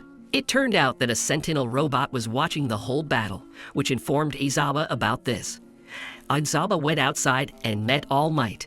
All Might appeared in Zone B, where he asked the guys to calm down, and he also heard their entire conversation. All Might then explained to Bakugo why he chose Deku. Bakugo calls himself a weakling as he regrets that the world will never see All Might again, believing that if he were stronger, he would save him. But the Almighty replied that his time was on the way, and therefore no one's fault. In the end, All Might told him the whole story from beginning to end, and Bakugo promised to keep the secret about strength a secret. Bakugo and Deku are now rivals. Izawa also punished the students for breaking the rules. He gave Bakugo 4 days of house arrest and 3 days for Deku to clean up. Since the departure of the Almighty, the news of the resignation of the symbol of peace continued to be discussed on TV and to cause confusion in the minds of people. But the second shocking news was that now the prospector will be the new symbol of hope. In parallel with this, many groups of villains have become more active, and every day there are more and more of them. The League of Villains, led by Shigaraki, grew at an unprecedented pace. However, they became very selective in their choice of villains, and therefore the strike force selected crazy and strong villains. Meanwhile, Principal Nezu held a meeting of the whole school. He spoke about the difficult current situation, which may worsen in the future. Therefore, part-time work by heroes will be introduced according to the type of heroic practice. Now, the main goal of the UE school is to raise worthy heroes in this difficult time. The performance ended with Vlad, who asked to follow the rules of the school, otherwise there will be deductions. In the class, Aizawa gave a lecture and told in more detail about the part-time job. Since this work is outside the jurisdiction of the academy, each student will be responsible for himself. However, the students are at a loss since they could not participate in the festival, but simply earn extra money as heroes. Arizawa explained that this festival was for PR so that the hero agencies would notice the students. Also now with a temporary license, students will be able to participate in missions. Meanwhile, Deku and Bakugo are cleaning up. Deku is shocked as he only missed one day and doesn't understand anything about what's going on at the academy. However, due to the punishment, all the students were forbidden from telling Bakugo and Deku about their future internship.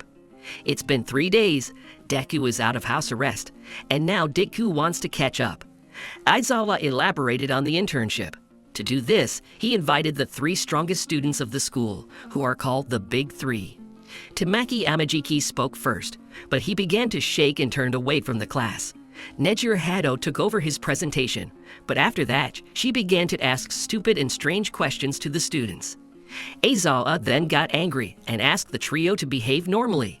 Then Mirio Togata began to speak. He asked a question, but the answer was complete silence. Since no one understands his joke, he invited everyone to fight, all the students together against one Mirio, as he believes that the best way to show the difference between their level of power is through personal experience in battle. As a result, the students changed clothes and met in the training area. Deku decided to attack first, but his attack went through Mirio's body. The rest of the guys also started to attack, but Mirio first knocked out the ranged fighters and then switched to hand-to-hand combat. Deku realized that if Mirio is palpable when attacking, then it is best to catch him on the counterattack. Mirio runs up and goes underground. He appears behind Deku, but Deku reacts quickly and kicks him. However, Mirio slyly uppercuts Deku. Aizawa clarified that Mirio is the first of those who can become the first among the heroes. As a result, Mirio scattered everyone with one blow to the stomach. Mirio's quirk is revealed to be penetration.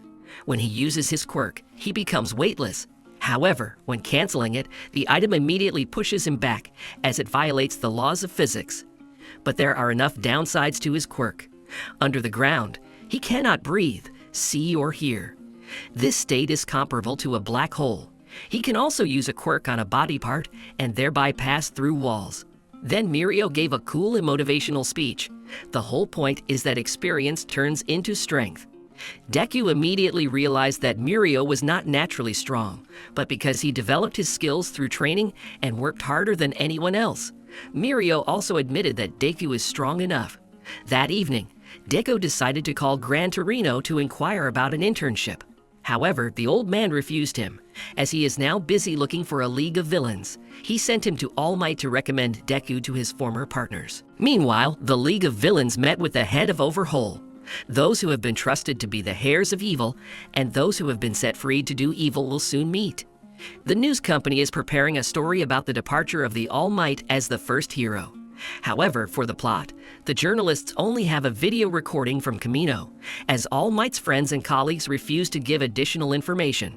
They also have little to no information about All Might's last opponent he fought in Kamino. All they know now is that All Might was partnered with the genius David Shield, and with his help, he got into the spotlight of the whole world, and when he returned to Japan, he founded his own hero agency and became a symbol of the world. The journalist Tanio Tokura came to the writers. He drew the attention of his colleagues to the phrase, "You're next," which was spoken by the Almighty in Kamino. Tanio suggests that this phrase was not for the villains, but for the successor of All Might, which the hero found in the UE school. However, journalists do not yet know who exactly his successor is, but they have inaccurate assumptions. In this regard, the editor-in-chief sends Tanio to UE so that he, under the guise of writing articles about the hero class, finds a successor to All Might. based on which Aizawa warned the students that journalists would come to them. The next day, Tanio arrived in Yui. He got to know all the students and asked them to behave as usual without paying attention to the cameras. Tanio began his search by collecting information, and he was the first to study information about Aoyama. Thus, he looked through all the stories of students, and now he will calculate the successor by the method of elimination. To do this, he took into account the results of the sports festival, where he immediately excluded Bakugo and Todoroki from the list, and after looking at a few more guys, Tanio focused his attention on Deku, since his quirk is somewhat similar to All Might's quirk. He approached Deku and told him that he was an ardent fan of All Might, since 18 years ago, the hero saved his father from an explosion in an industrial area, and now Tanio is very sorry that All Might recently left his post. After that, he unexpectedly said that he guessed that Deku was All Might's successor, as he felt a connection between them, as well as their quirks are similar. To verify this, the journalist had to study the entire history of the relationship between All Might and Deku, as well as talk to several guys. He puzzled Deku as he didn't know what to say to that. However, Tanio praised Deku and also apologized to him and told him the true reason for coming to Yui. Since he found the successor, but he has no proof, he just took a selfie with Deku for his upcoming book, Young Years of the Peace Symbol. After that, Tanio left Yui. He told the editorial staff that he hadn't found a successor, but he did take a photo of the Almighty for their new magazine. Meanwhile, there is a meeting between the League of Villains and Shizaki, also known as the Reclaimer of the Eight Testaments of Death, who is called the Yakuza. Shizaki revealed that he came to the League of Villains not because of All Might's resignation, but because of All for One's loss, since he was the emperor of the underworld and now the gangster world was left without a leader. But Shigaraki immediately added that he would now be the new head of the gangster world. However, Shizaki had doubts, since Shigaraki does not have a clear plan of action and has already managed to lose several of his team's villains. In contrast, Shizaki has a clear plan that requires a lot of money to implement, but no one wants to allocate such a lot of money to them. Therefore, he wants to use the name of the League of Villains to implement his global plan in which he wants to crush the hero community. However, Shigaraki refused to help him, and Magni decided to destroy Shizaki for his insolence. But Shizaki immediately tore Magni apart with his quirk, as the Restorer with the help of his quirk can restore or destroy any substance. Compress then attacked the Restorer to imprison him with his quirk. However, Compress was hit by a red bullet and his quirk was disabled, causing Shizaki to injure his arm. Shigaraki, upon seeing the fight, also started attacking Shizaki, and one of the members of the Eight Precepts sacrificed his life to protect their leader. Shizaki offered to stop the massacre as he didn't want to lose the number of villains. Before leaving, Shizaki threw his business card for Shigaraki to think about the proposal, and then the Covenant disappeared. However, the League of Villains wants to avenge the loss of their fighters, so Shigaraki will do everything to make sure they pay for their excesses. Meanwhile, at school, Yui Aizawa announced to the students that they would now only train at reputable agencies, and there they would do part-time work as pro-heroes, as some of the teachers were against any internships. All the students were now wondering where they should go, and the Deku immediately went to call Gran Torino. The old man refused him, but he sent Deku to All Might to get through him to the agencies of his former partners. However, All Might also turned Deku down for 3 reasons. The first reason was that All Might was against student internships outside of school. Second, Deku needed more training. And third, All Might didn't want to talk to his former partner Naitai, since Naitai predicted the end of All Might's career with his quirk, and he was right. But Deku continued to persuade his mentor, as he needed to become stronger. However, All Might still refused to introduce him to Naitai, because for this he took Mirio, who is now undergoing an internship with Naitai and will be able to help Deku. At that moment, All Might remembered himself when he first got a job at the school, and Principal Nezu immediately suggested that he make Mirio his successor. If the hero had not met Deku then, Mirio would be the successor now. Meanwhile, Deku and Mirio approached Naitai's office, where Mirio warned Deku that Naitai is a very strict person. But if Deku tells good jokes, the eye will most likely be accepted into the agency. Entering the office, Deku immediately began to impersonate All Might, but Naitai did not appreciate this joke, as he thought that he was making fun of All Might. Seeing All Might's posters on the wall, Deku realized that Naitai was a big fan of his, so he explained the whole situation to him. However, Naitai did not recognize Deku as All Might's successor, as he thought Mirio should be the successor. Despite this, Naitai offered Deku a 1-month contract, but he would accept it if Deku himself stamped the contract. Deku tried to take the seal by all means, and also wanted to understand how Naitai's quirk works. However, time ran out, and instead of receiving the seal, Deku slammed himself into the wall. Naitai noticed that Deku, despite being in a difficult situation by jumping on the walls in every way, never once stepped on All Might's poster. Then the eye realized that the guy can think through his actions. It turned out that even before Deku arrived, Naitai had decided to hire him. In the end, he gave the seal to Deku, and they made a contract. Naitai does this for Mirio, as he doesn't recognize Deku as a hero, and he wants Deku to give up the one for all power in favor of Mirio in the future. In the dorm, the guys are discussing where they will go to train, and Deku is the only one who has been hired so far.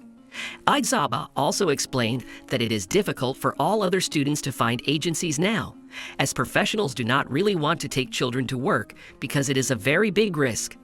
The next day, Deku and Mirio set to work. They went into surveillance and patrolling, and Naitai went with Bubble Girl. Their goal is to find the 8 Testaments of Death group and their leader Chizaki with the trademark plague mask, as their gang has become more active lately, and they have recently crossed paths with the League of Villains. But since they have no evidence of their guilt, they cannot arrest them, and therefore they can only watch the bandits. During the patrol, the girl Eri, who ran out of the alley, crashed into Deku, and after her came the chapter of the 8 Precepts of Death, Chizaki the Restorer, with whom Naitai asked not to engage in battle in any case, so as not to destroy their entire plan. Chizaki said that this was his daughter and asked to let her go, but Mirio immediately recognized the ringleader and began to persuade Deku in every possible way to let the girl go and leave. However, Eri asked Deku not to leave her, and she was also very scared. Chizaki excused herself by saying that she was scared, as he scolded her for her disobedience. But Deku saw that Eri was bandaged and realized that something was wrong here. To remove all the suspicions of the heroes, Chizaki invited them to follow him. In the alley, Eri saw Chizaki about to take off his glove. To save the guys, she herself ran to the leader. After that, Deku wanted to attack the villain, but Mirio stopped him, since Deku did not even notice how Chizaki was going to destroy them for this girl. So Deku and Mirio report this to Naitai, that Naitai plans to seek help from other agencies. Meanwhile, Chizaki and Eri went to the base, where Chizaki destroyed his subordinate for missing the girl, and the head was also informed that Shigaraki called to ask to talk. Deku went to All Might to find out what happened to him and Naitai. All Might revealed that he once made Naitai his partner and the brains of his operations, and they worked like that for 5 whole years. But after All Might received a wound, Naitai suggested that he end his career and start looking for a successor, because with such wounds he would destroy himself. Naitai saw this as his quirk. However, All Might didn't agree to retire, so they parted ways, as Naitai didn't want to see his friend go to the other world. Now, All Might is ashamed that Naitai was still right then, and also there he was offered to make Mirio the successor. But immediately after that, All Might met Deku and changed his choice. Naitai predicted that he would go to another world in about a year, and All Might thought that the all-for-one fight would be his last. However, he found the strength to live for the training of his successor. Meanwhile, Shigaraki and Chizaki met again. The head of the League of Villains said that he was ready to consider Chizaki's offer if they were of equal status. Shigaraki also asked to tell him the whole plan of Chizaki, as well as for what purposes they will use the League of Villains tag. Shigaraki took out a quirk cartridge from his pocket and asked if the whole plan would be connected with it, since after getting into the compress, he could not use his quirk for a while.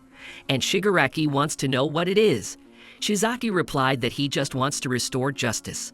He said that All for One can control stolen quirks, and Chizaki changed his method a bit and created something new.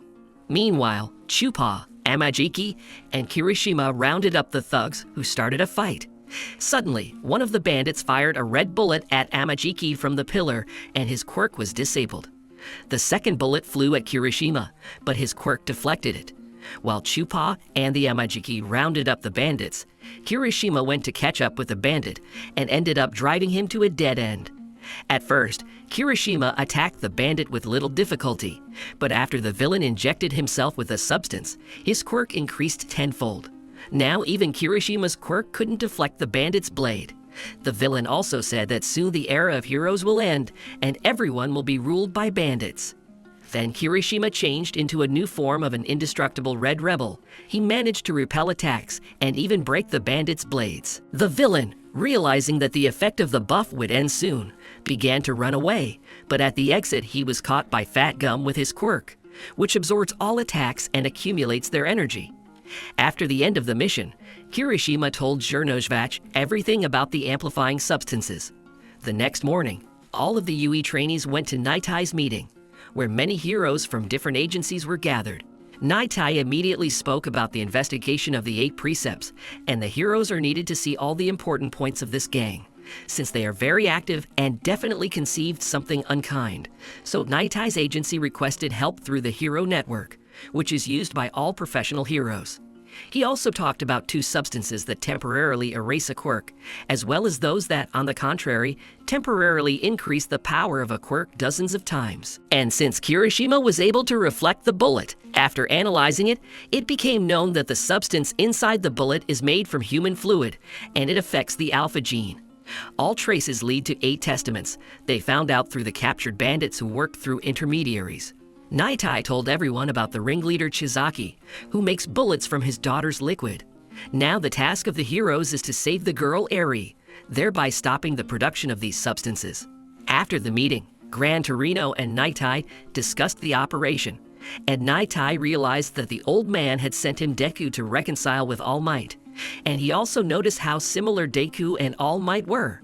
A few days passed and the pro-heroes under Nitai checked all the suspicious places, while Deku and the others continued to train and wait. They were also forbidden to talk about this operation to other students. A couple of days later, late at night, Deku and the others received a message where they were called on a case. By this time, Nitai and the others realized that Eri was in the mansion of the chapter of the 8 Testaments, and they learned this through one of the gang members, whom Nitai met while he was buying a toy in a store. Nitai used a quirk on him and saw where Eri was. Meanwhile, at the 8 Testaments mansion, someone informed the bandits that the heroes were going to attack the mansion. Shizaki ordered the guys to work according to the plan, and he went to see his father, who was in a coma, in which Shizaki himself sent him. The operation began at 8 a.m. According to Nitai's prediction, the path to the room where Eri is located became known to everyone. Also, the heroes were given all the information about the bandits and their quirks. Deku noticed that Gran Torino was not among the heroes, to which Nitai replied that he was busy with other important business along with Chukauchi, who had learned something about the League of Villains. At 8:30 in the morning, the heroes were already near the mansion. During this time, Chisaki began to leave the mansion by underground routes along with Chrono and Eri. When the heroes were about to break in, Rikia flew out of the gate. The dragon Ryuko began to fight with him, and the rest of the heroes and the police went inside the mansion, capturing the gang members along the way. The heroes reached a secret passage down under the building, and Nitai opened the passage from the bandits' memory. Bubbly Girl and Centipede took over the first wave of bandits. Suddenly, a mimic appeared, who, with the help of his quirk of mimicry, can penetrate and control inanimate objects. However, Mirio decided not to waste time, and with the help of his quirk, continued on his way to Eri, and Mimic threw everyone else to the floor below, where 3 bandits were waiting for the guys, whom Amajiki decided to attack. He with great difficulty destroyed the bandits using his quirk and turning into everything he ate. However, due to his injuries, he could barely stand on his feet. After that, Mimic decided to attack Aizawa, since he is the only one who can defeat him if he sees his real body. However, Fat Gum and Kirishima protected Aizawa with their bodies. Then Mimic threw them into a room where Rap's Fiery Fist and Hakiji Tengai, who can create protective barriers, were. Rappa started attacking the heroes with frantic force with his blows. Even the Red Rebel form could not withstand these blows. As a result, Kirishima received serious injuries on his hands. Realizing this, Zhernozhvach began to take all the blows on himself. It turned out that Rappa did not pursue the goal of destroying the heroes, he wanted to fight them, so he asked Tengai not to put his shields on him. As Kirishima struggled with himself and endured the pain, Chupip continued to take hits and build up energy. According to his plan, he wants to attack the villain with all the accumulated energy. However, Fat Chew didn't have time to prepare all his strength, and suddenly Kirishima came to his defense, who perked up and became stronger, and thanks to the time gained, Fat Chew prepared all the accumulated energy and slammed the villains into the wall with one blow, because of which Fat Chew lost about 60% of their weight. However, after a powerful blow, Rappa managed to get to his feet, so this is not the end of the battle. But the guys no longer had the strength to fight him, and suddenly Rappa advised to go to the first aid post, where Kirishima could be treated. Tengai called Rappa a monster idiot, causing him to lie flat on the ground. Rappa did all this in order to continue the fight with the guys in the future. Fat Chew bandaged Kirishima. He tied up Tengai, and Rappa's hands were injured. Rappa also let slip that Chisuke was going to start distributing the substance around the world, and for this he needed money. Meanwhile, Mimic realized that his buff would soon end, and he decided to attack all the heroes at the same time. However, the dancer Ken Takagi, also known as Rock Lock, came to the rescue and used his locking quirk to block the movement of the walls near the heroes. Mimic responded by dividing the heroes among themselves with walls. Suddenly, Rock Lock was attacked from behind by Toga, who was able to wound him in the side. When Aizawa and Deku breached the wall, Toga transformed into Rock Lock. However, Aizawa realized that it was a trap and turned off Toga's quirk. Then she immediately began to attack Deku, but Aizawa managed to twist her with his ribbons. However, she injured his shoulder and then jumped away, and Mimic covered her with a wall. Meanwhile, Twice and his created clone, Rappa, stood in the way of Naitai and the others. But Naitai, with a couple of blows, smashed Twice and his clones without any problems, and also tore his mask with one seal. Mimic then separated Twice with a wall, where he became hysterical because of the torn mask. But Toga appeared and rolled up the open part. It turned out that during the conversation between Shigaraki and Chizaki, the leader of the 8 Precepts wanted to know Shigaraki's plan. A couple of days before, at the League of Villains headquarters, Shigaraki informed his villains that their goal was to join the Covenants, as their plan was beneficial to the League. But Shigaraki's behavior became incomprehensible to the villain. Then he explained everything by the fact that they would do it for him and for everyone, since the Covenants want to lure the best from the League to their side and throw the League of Villains from the top. Therefore, the task of Tova and Twice is to get close to the throats of the Covenants and make a commotion. In this connection, Toga and Twice began to piss off Mimic, and they succeeded. The Mimic went berserk and began to change the corridors, thereby throwing off the villains and heroes to the lower floors in order to fill them up there. While Mimic was in a frenzy, Deku, hearing a scream, realized where his body was, so he attacked him. Upon seeing the real Mimic, Aizawa turned off his quirk. Meanwhile, Mirio overtook Chizaki, but Deidoro appeared, who with his quirk makes people lose their balance, and Shin, who through his confession, found out everything about Mirio's quirk and began to attack him. However, Mirio easily dealt with the villains and headed towards Chizaki. First of all, he attacked the leader, but he dodged. Then he decided to attack Chrono, and thus freed Eri, who immediately asked Mirio to leave because Chizaki could destroy him. However, Mirio does not intend to back down, and Chizaki is not afraid to hurt his daughter, since he can restore her at any time. Then Chizaki blocked all the passages so that Mirio could not get out with Eri. Chrono came to his senses and started attacking Mirio. However, Mirio first hit the restorer, and then Chrono. Shin came to his senses, but because Chizaki threw him a modified cartridge, which permanently disables the quirk, Shin immediately took the hint and attacked Eri so that Mirio would protect her with his body, since Mirio himself, due to his quirk, could not be hit. Mirio managed to save the girl at the cost of his quirk. However, Mirio didn't give up, and he attacked Chrono to distract Chizaki and then punched him in the arm. Since Mirio has the highest physical form, even without a quirk, he continued to humiliate Chizaki and dodge his attacks, but he still missed a couple of blows. Suddenly, Deku, Aizawa, and Naitai appeared from the wall. Deku immediately knocked Restorer back with a blow. Aizawa disabled his quirk, and Nightai went to Mirio and Eri. Deku and Aizawa decided to destroy Chizaki, but Kurono suddenly became active and injured Aizawa's hand with his quirk. His quirk is time dilation, and whoever touches his arrow, time begins to pass very slowly. At the moment when Mirio threw Kurono at Chizaki, he revived him, and since the startled Aizawa closed his eyes, Chizaki's quirk returned to him, and he immediately attacked everyone. He then pulled Shin to him and devoured him, while admitting that Mirio was stronger. However, all the efforts of the hero were in vain, as he is now a hero without a quirk. As a result, Chizaki took on a perfect form and decided to attack Nightai's and the guys, but they were protected by Deku. Nightai then asked Deku to look after Mirio and Eri, while he himself began to fight Chizaki. Nightai used his quirk to read Chizaki's actions for a couple of seconds. Meanwhile, Kurono took Aizawa downstairs to the waiting room. It turned out that they needed Aizawa alive, since his quirk was the ideological basis for studying Eri's quirk. Deku broke the wall and started leading Mirio and Eri out of the underground tunnel. Chizaki managed to destroy Nightai as he deliberately turned off his quirk. In this regard, Deku left Eri and Mirio, who was barely on his feet, and he concentrated all his strength in himself, so that Chizaki did not have time to recover.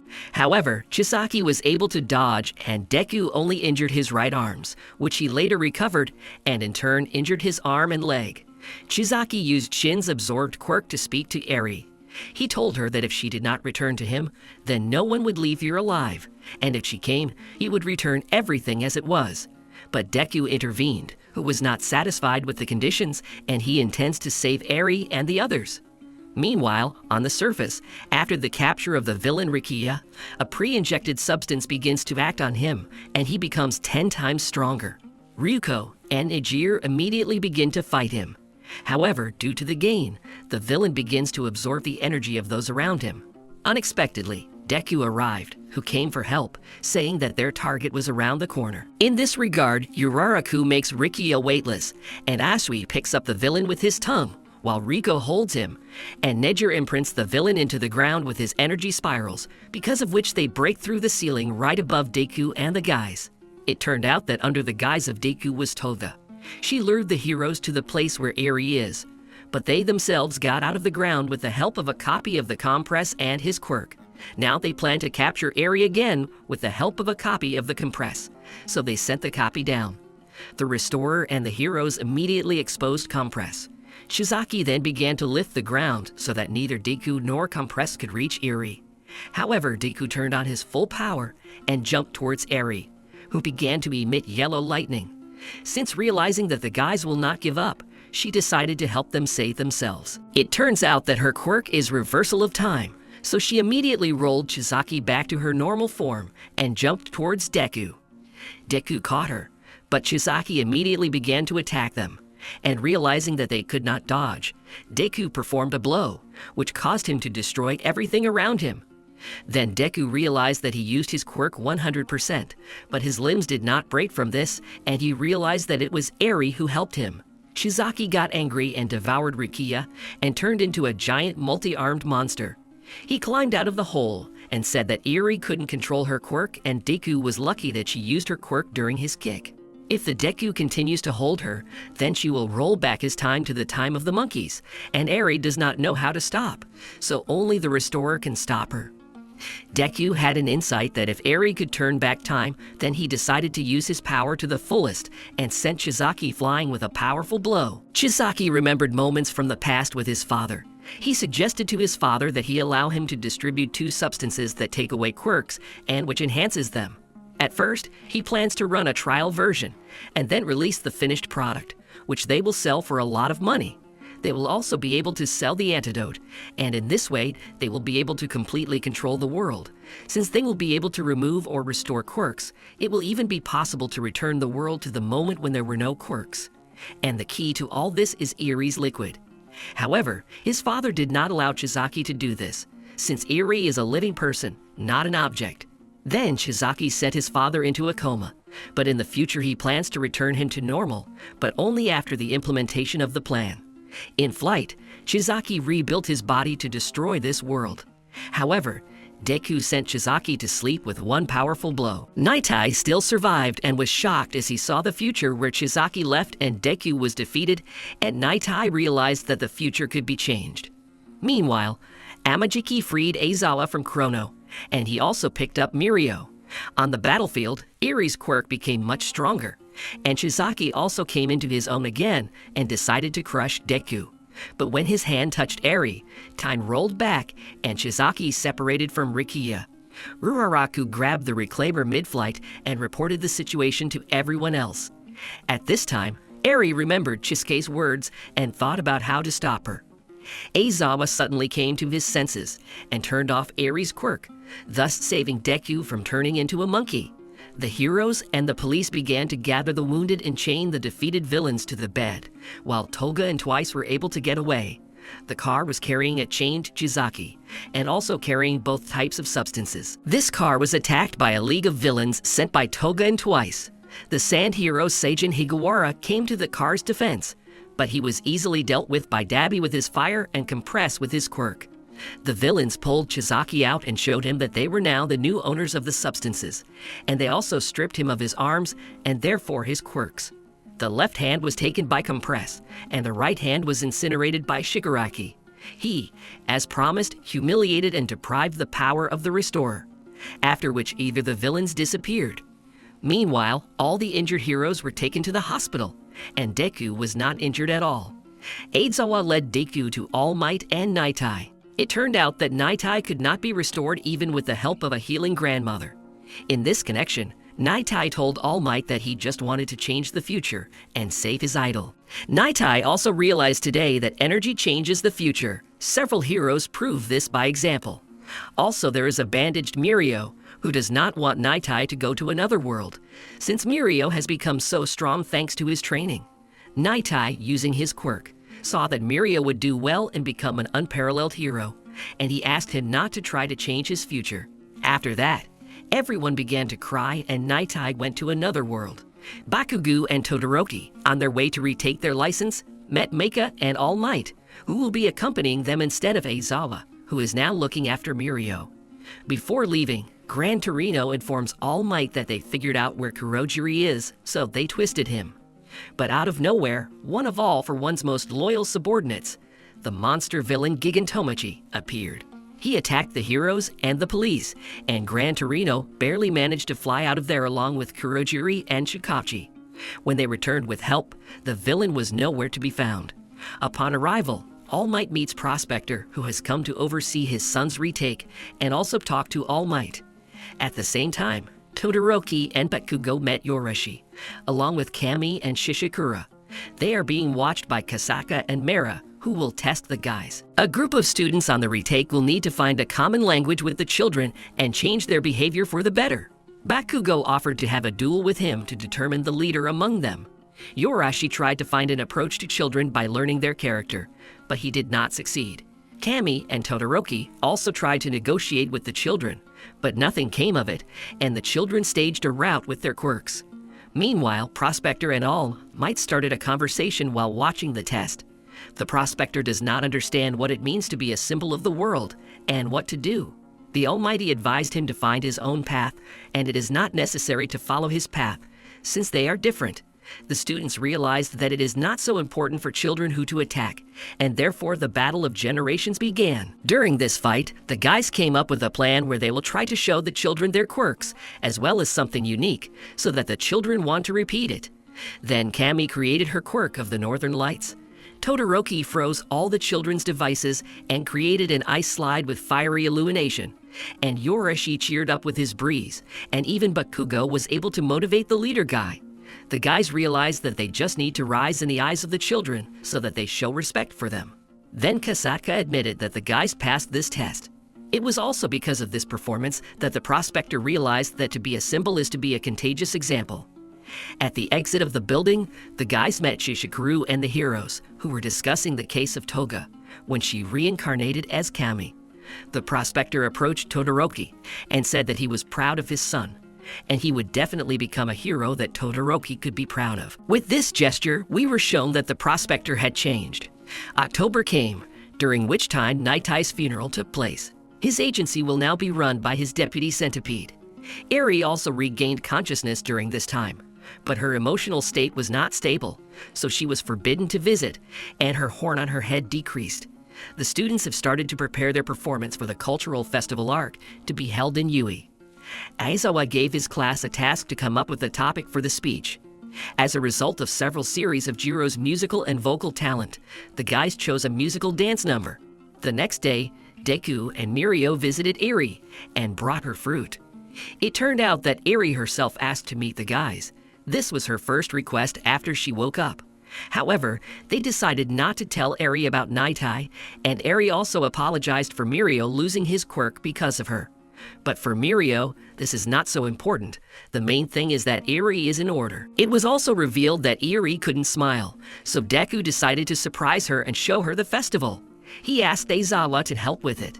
However, the teacher needs to coordinate this with the principal.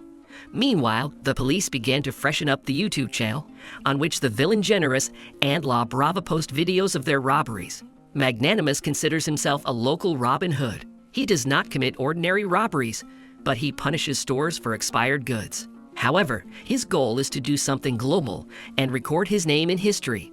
Magnanimous has been blogging for 6 years, and La Brava is editing. However, Stain's recent appearance on the network has taken away his entire audience, and the League of Villains is gaining popularity quite well. Now Magnanimous wants to gain popularity at the cultural festival. At this time, the students are preparing for the festival, and they are also drinking tea that Yaoyoro's bought in a small restaurant that we need to remember. The guys also plan to add various special effects to their performance in the form of their quirks, and they have already managed to distribute duties on stage. After that, Deku met with All Might and told him that he could already use 20% of the power, but for 100% he was not ready yet, so he was stumped. All Might recommended that he develop a long-range attack, and the hero had already thought of everything. When Deku changed his clothes, All Might asked him to use 20% of his strength and direct the blow in any direction. Thus, Deku got a blow with compressed air. Meanwhile, Mirio, Eri, and Aizawa arrived at Yui, as the director had agreed for Eri to attend the festival. So that she would not panic, they decided to bring Eri in advance and introduce her to the school, because there is still a whole month to prepare. Meanwhile, Clasp is preparing a performance made up of various dramas. There will also be a beauty contest at the festival, where beautiful ladies have already signed up. Deku and Mirio gave Eri a tour of the Yui. When they were done, they went to the dining room, where they met Principal Nezu and Midnight. From their words, they learned that the police were against the festival because of the turbulent situation, but the director managed to convince them. But to avoid misunderstandings, guards were posted in the form of a watchdog hero. A week passed, Deku was fired from the dancers and transferred to the special effects team. And in the mornings, he also continued to train with All Might. Also there, he accidentally met Mei, who promised him to make new special gloves. All Might reported that he also used various attachments for training, but they were too bulky, and so he stopped using his true form. Deku, on the other hand, decided to look for such devices, but instead he came across a video of the Magnanimous, where he talked about his affairs through a tea review. Meanwhile, Magnanimous and La Bravo work out a plan to get into the school. First, they will go along the alleys, then along the park, and after that the generous one should look into a small tea room and drink the same tea there. In his opinion, this tea is ideal for the job they want to do, and after that they will again reach the mountain through the alleys and already get to the school. And so that the hound dog does not find them by smell, they will have to smear themselves with mud. Also, La Brava will have to get into the Yui network and disable their defense system. The day before the start of the festival, the guys hold a dress rehearsal, where during the check it turned out that the rope on which the deck will hang Aoyama has deteriorated, and since Yaoyorozu is already sleeping, Deku will have to go to the store in the morning for a new rope. The store itself is located near the place where Generous and La Brava will have tea. The next day, at 6:30, Deku goes to train with All Might. Mai also arrives and hands Deku his new ranged gloves. And having already tried them, Deku goes to the store at 7:50 to get the rope. And when Deku returns with his purchase, he stumbles upon Gentle and La Brava in disguise, who were just leaving the tea room where they drank the same tea. Deku, upon hearing the name of the tea, remembered that it was Yoirozu who prepared it for them. In turn, the magnanimous, hearing Deku's thoughts, decided to find out how he knew about this cool tea.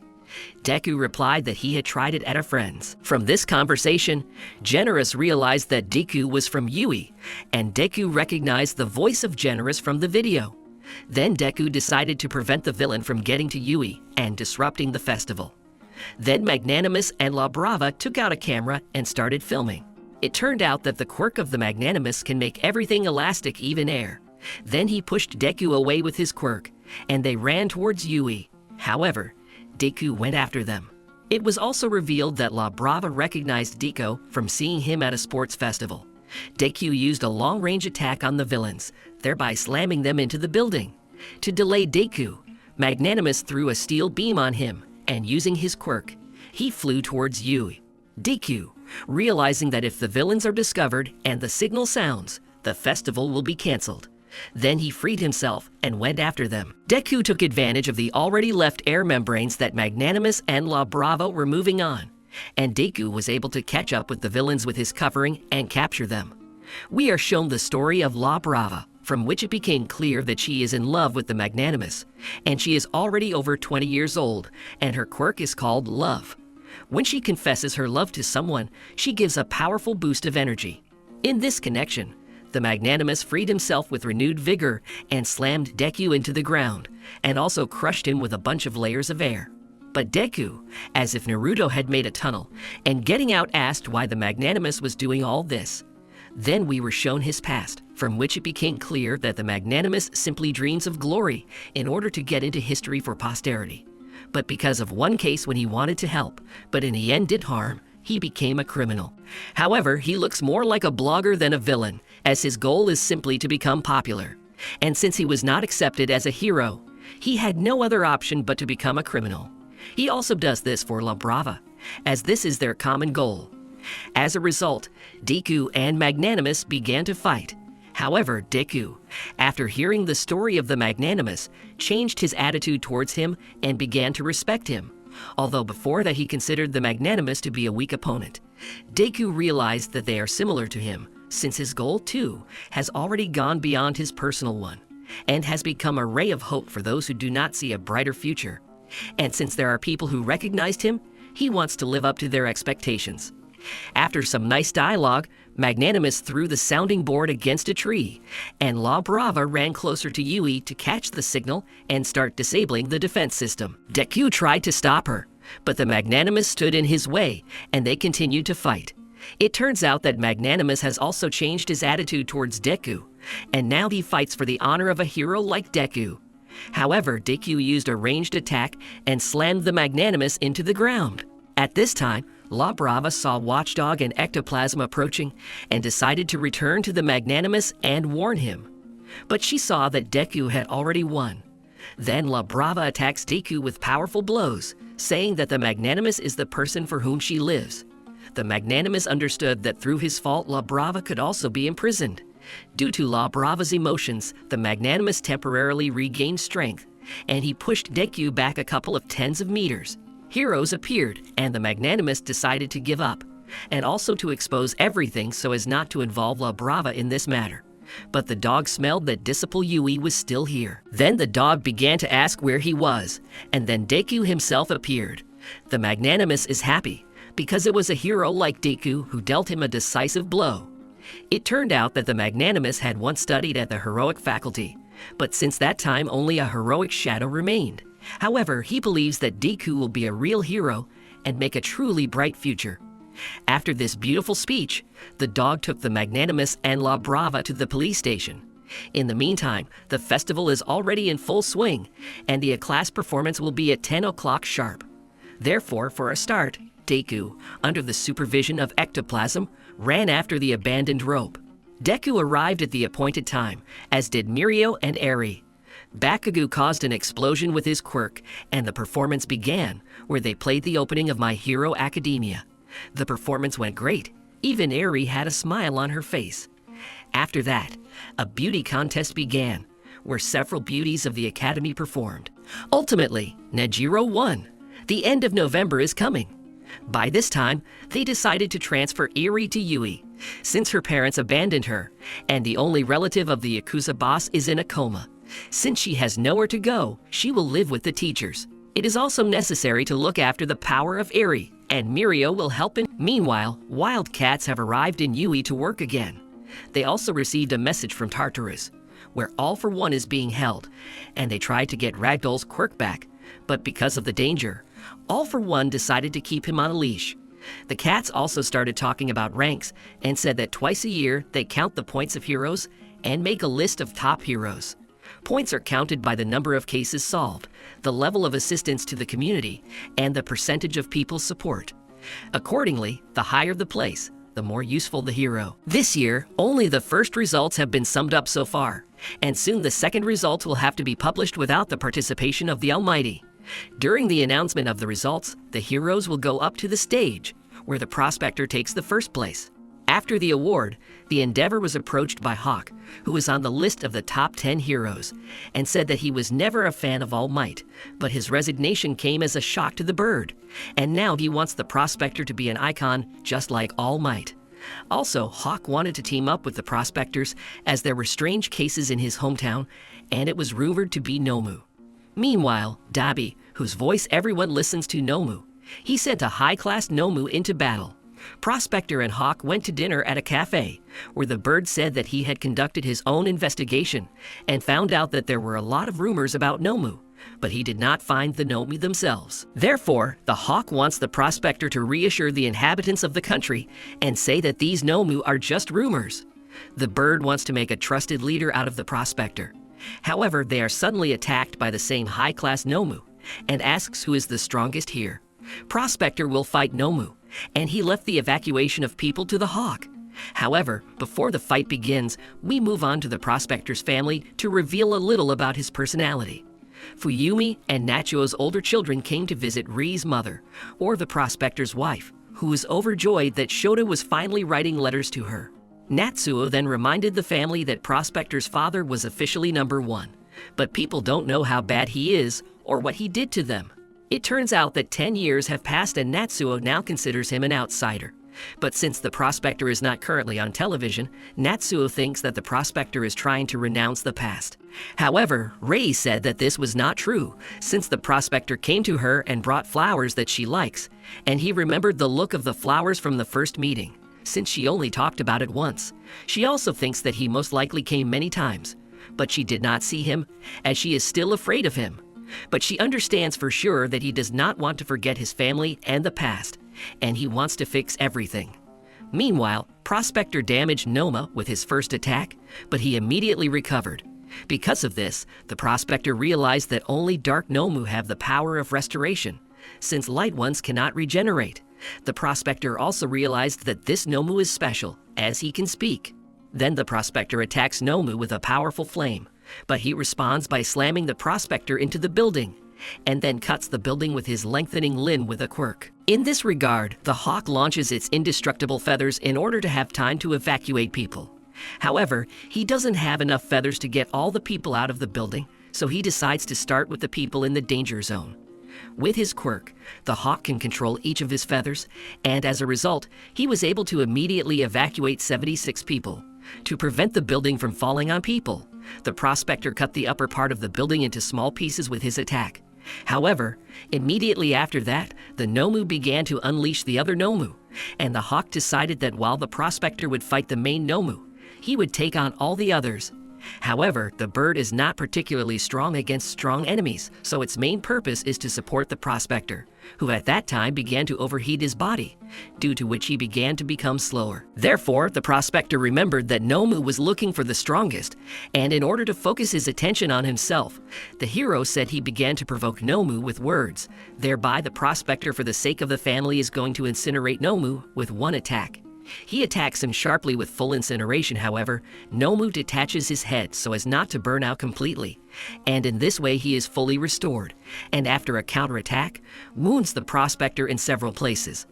As the miner tries to get back on his feet, the whole world continues to watch their clash. The Prospector comes to his senses and attacks Nomu again, but he overtakes him in speed and imprints a blow into the building.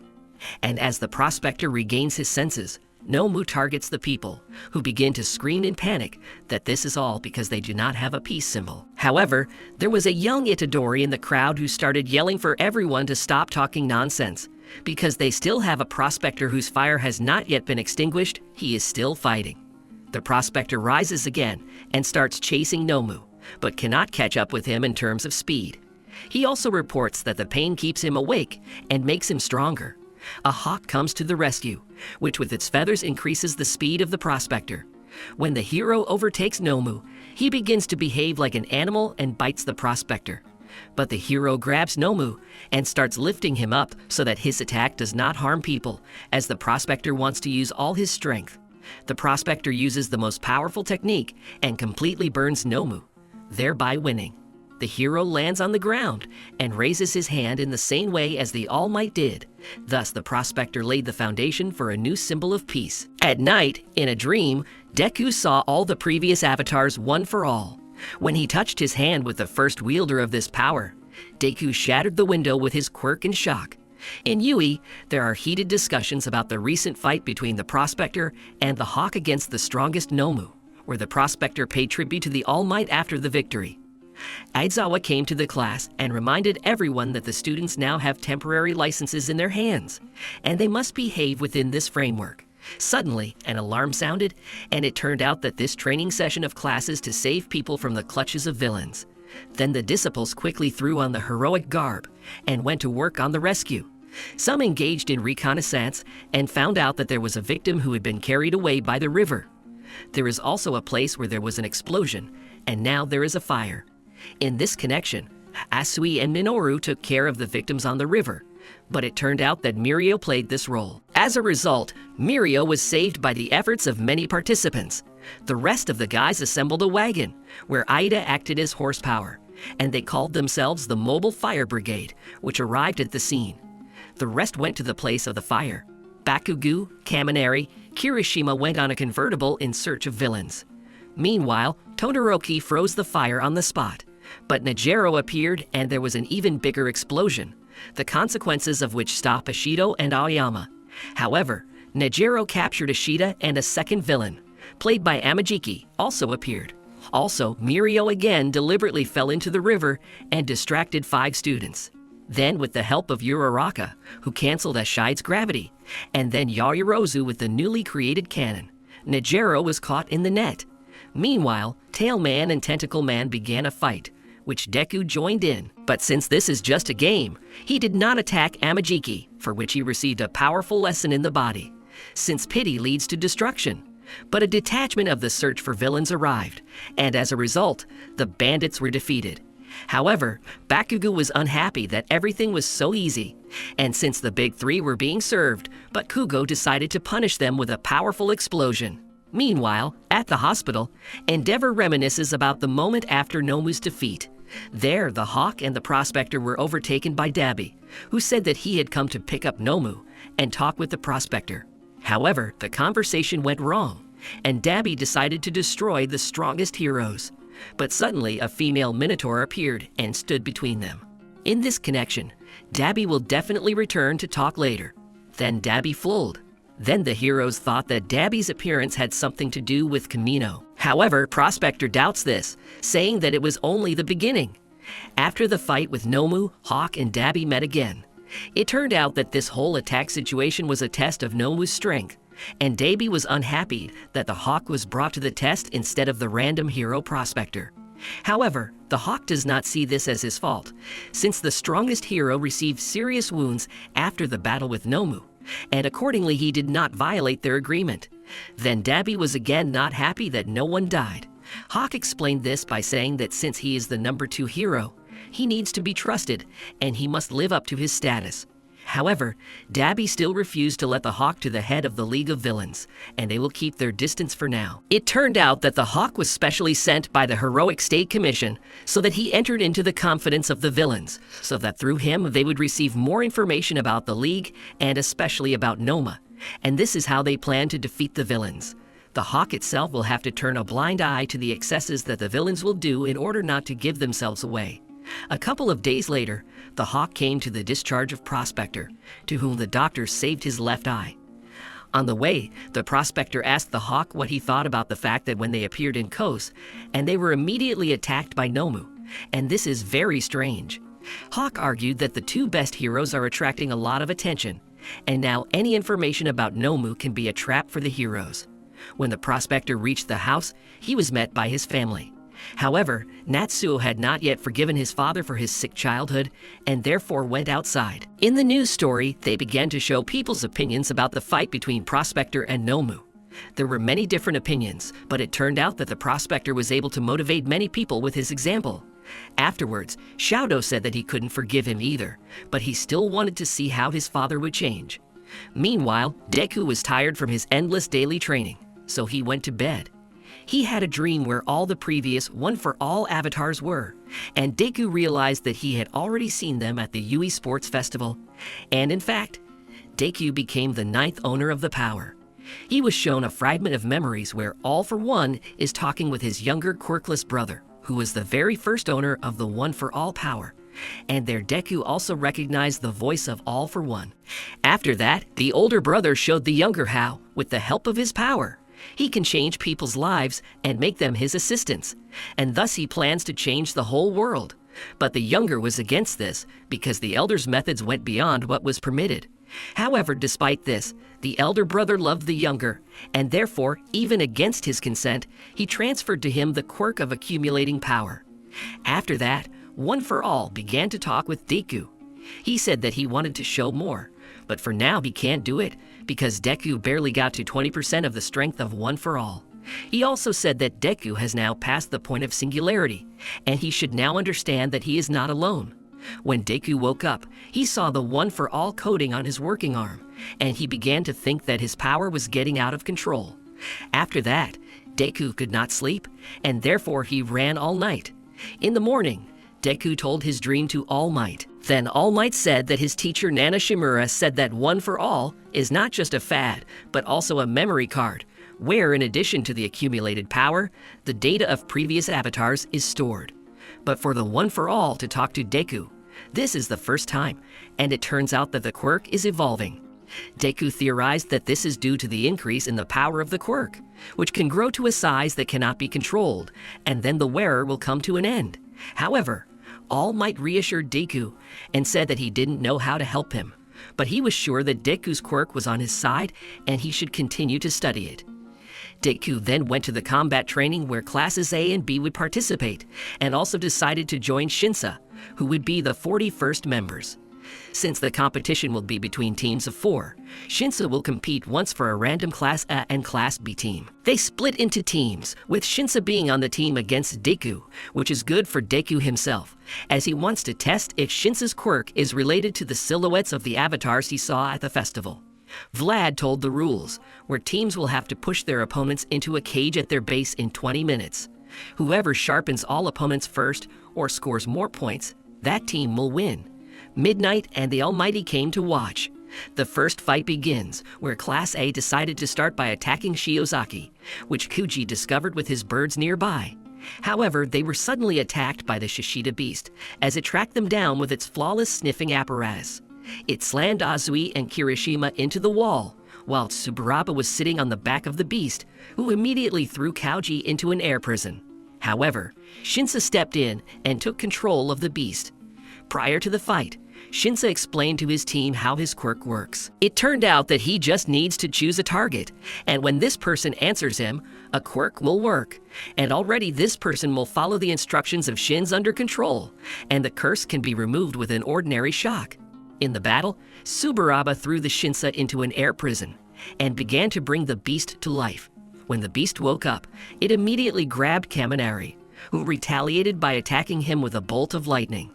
Taking advantage of this moment, Asui, waking up, grabbed Tsuburaba with her tongue and headed towards the cage. But the beast came again, and in response threw Kirishima towards Chiozaki, who twisted him with grass and sent him to a cage. Also, the beast was able to imprison Kuji, who was in his hands in a cage. In response, Asui imprisoned Tsuburaba. The team realized that the beast calculates them by smell, and therefore decided to confuse him, and Asui smeared everyone with her mucus. It also turned out that Kaminari had left one of his electricity markers on the beast, and they used it to track it down. Because of this, the beast, sensing the approach of 3 Asui at once, realized that the opponents played on its weakness. However, he was still able to determine their location, and Shiozaki sent her grass there, thereby grabbing Kaminari, who was specially sent first to try to stun everyone through his pointer. However, Rin reacted and threw away the pointers, because Kaminari did not get hit by the discharge. This diversion allowed Shinsa to imitate Rin's voice, and he was able to take control of Shiozaki, who was immediately grabbed by Asui and also attacked Rin. Meanwhile, the beast went towards Shin's, but he attacked him. However, the beast was able to stand on its feet. Then Asui put the beast to sleep with one blow. As a result, Classic comes out victorious in this difficult battle. After that, everyone made a conclusion for themselves in which direction to move on. And then they announced the start of the second duel of Class A against Class B. At the start of the fight, Yoyorozu asked Tokoyami to reconnoiter with her shadow, and he immediately spotted Class B. However, his shadow captured Kuruaro with his shadow-walking quirk and started attacking Class A with it. When they were able to release the shadow by refraction of the invisible light, Kuruaro grabbed Aoyama and began to carry him through the pipes. But Tokoyami joined in, who, in practice with the hawk, learned to fly with the help of his shadow. He called this technique a powerful dart fallen sparrow. As a result, Tokoyami was able to grab Aoyama. After that, they attacked the pipes with the laser, and in doing so, they were able to take away the shadow of Kuruaro and surrounded him. However, the mushrooms that Komori created suddenly appeared everywhere. It turned out that everything that happened before was part of Kendo's plan. And now Class, with the help of Komori and Mangaman, will attack Class A from a distance to separate them. Mangaman can materialize sounds and sound effects from comics with his quirk, and he created giant phrases and divided the guys among themselves. Then Kendo started attacking Yoyorozu. She plans to wear down the opponent, thereby winning. But it turns out that Yoyorozu read this a long time ago, in connection with which she created a big cannon and sent a bag of gifts over the wall. She also glued herself to the cannon before passing out, and then glued Kendo to it so that she couldn't move. Meanwhile, Kuruaro was able to snatch Aoyama from Tokoyami's grasp and send her to jail. Then Tokoyami found the invisible man completely covered with mushrooms, and they saw a bag of Yoyorosa, in which there were thermal imaging goggles, alcohol, and much more. In this connection, Tokoyami put on glasses and they rubbed themselves with alcohol so that mushrooms would not appear on them. Invisible went to Manga and started attacking him. However, Kendo unexpectedly appeared with a sleeping Yoyorosa. She blocked the invisibility. Meanwhile, Tokoyami overtook Kuruaro and Komori. He blocked Kuruaro with his cloak, and Komori was twisted by a shadow. But it turned out that Komori used a mushroom, from which Tokoyami began to choke, and he could not continue the fight. As a result, Class B won, imprisoning Class A in a cage. Before the next fight, All Might told Deku that he would fight Shinsa in the 5th match, which may have caused the remnants of one for all to awaken. In the 3rd duel, Tetsu began to smash everything that was nearby, and Todoroki began with a powerful ice attack. In response, Juzo changed all plans with his quirk of softening any inanimate object, and Steel began to fight with Todoroki, and the Kaibara drill began to fight with Ojuro and his tail. Pony took on Shoji, Ida took on Juza, who managed to block him in the ice. But since Ida improved his suit, he was able to escape and move at great speed, thus forcing Juzo to hide underground and go to help the team. Ida himself went to Ojuro, who was attacked by Kaibara. Ida sent him to jail at breakneck speed. Meanwhile, Todoroki, remembering his childhood, unleashed his full strength, while Kirishima defended himself and tried to counterattack. When Todoroki decided to go beyond his limit, Juzo appeared and stopped him with his bottom softening. Since Todoroki used up a lot of energy, he passed out. Aida suddenly appeared and attacked Juzo with frenzy force. Picking up Todoroki, he decided to regroup, but Juzo softened the building with his last strength, and the Steel One also with his last strength dumped him in the direction of the fleeing opponents. Aida managed to throw Todoroki back, however, he himself was hit by a liquid building, which became solid after Juzo lost consciousness. the start of the fourth battle was announced, in connection with which Jiro began to track down the opponents by the sounds. But because of Tokage, who can divide her body into 50 parts and control them to create noise, she interfered with Jiro, so Bakugo decided to attack head-on. Because of this, Class A came under a counterattack from Class B, where debris was thrown on them along with Kojiro's glue, but everyone was saved by Bakugo.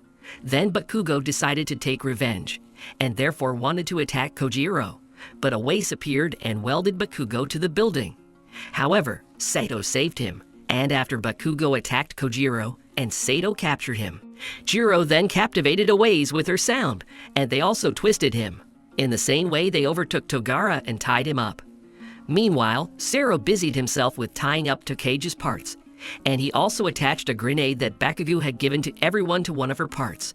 With this explosion, he sent the Tokage straight into Bakugo's arms, and Class A ended up with a clear victory. Before the start of the next Grand Torino, he called All Might and said that he thought about the situation that happened with Deku. The old man remembered the moment when, even in his youth, Nana Shimura, after inheriting the power, told him about a dream where an indistinct shadow of a man appeared in front of her, who said that the time had not yet come. Then the Almighty thought about when that very time would come and what would happen to the carrier one for all. The fifth duel began, where from the very beginning of the battle Class A decided to repeat the formation of the Bakugo team, where Deku must capture all the attention of the opponents on himself. Meanwhile, Class B split up. Monomu and Shinsa went in two, the rest separately. Monomu and Shinsa are very similar as they were humiliated as children due to their quirks. Shinsa also talked about taking control of Deku at the sports festival. After that, Deku himself appeared and started chasing Monomu, who tried to piss him off by insulting and humiliating him. He managed to do it, and Deku's quirk got out of control, and he began to destroy everything. However, Deku doesn't know how to stop. Meanwhile, the teams fought against each other at a distance, where with the help of a poltergeist, they threw things reduced using Yui's quirk, and Shota protected the allies with his quirk of repeating what had already happened. Uraraka saw Deku's lightning bolts. She decided to go to him to calm him down. Seeing Shinso, she asked him to use his quirk on Deku, so he would fight Deku in return. Deku agreed to fight him, and Shinso took control of him, and his power began to calm down. Deku reappeared in the One for All world, where Daigoro, the fifth holder of Banjo's power, appeared before him, who informed him that the power reacted to emotions, and since Deku was furious, Banjo's quirk was activated. He also explained that Deku is not in a dream, but in the world of the One for All quirk, where the souls of previous avatars live, adding that Deku must learn to control his emotions so that he can use this power.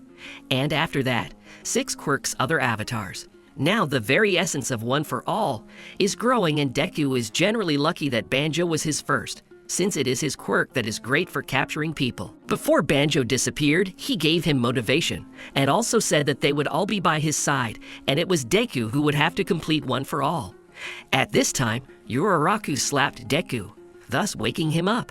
Class B continued to attack with their combo attacks.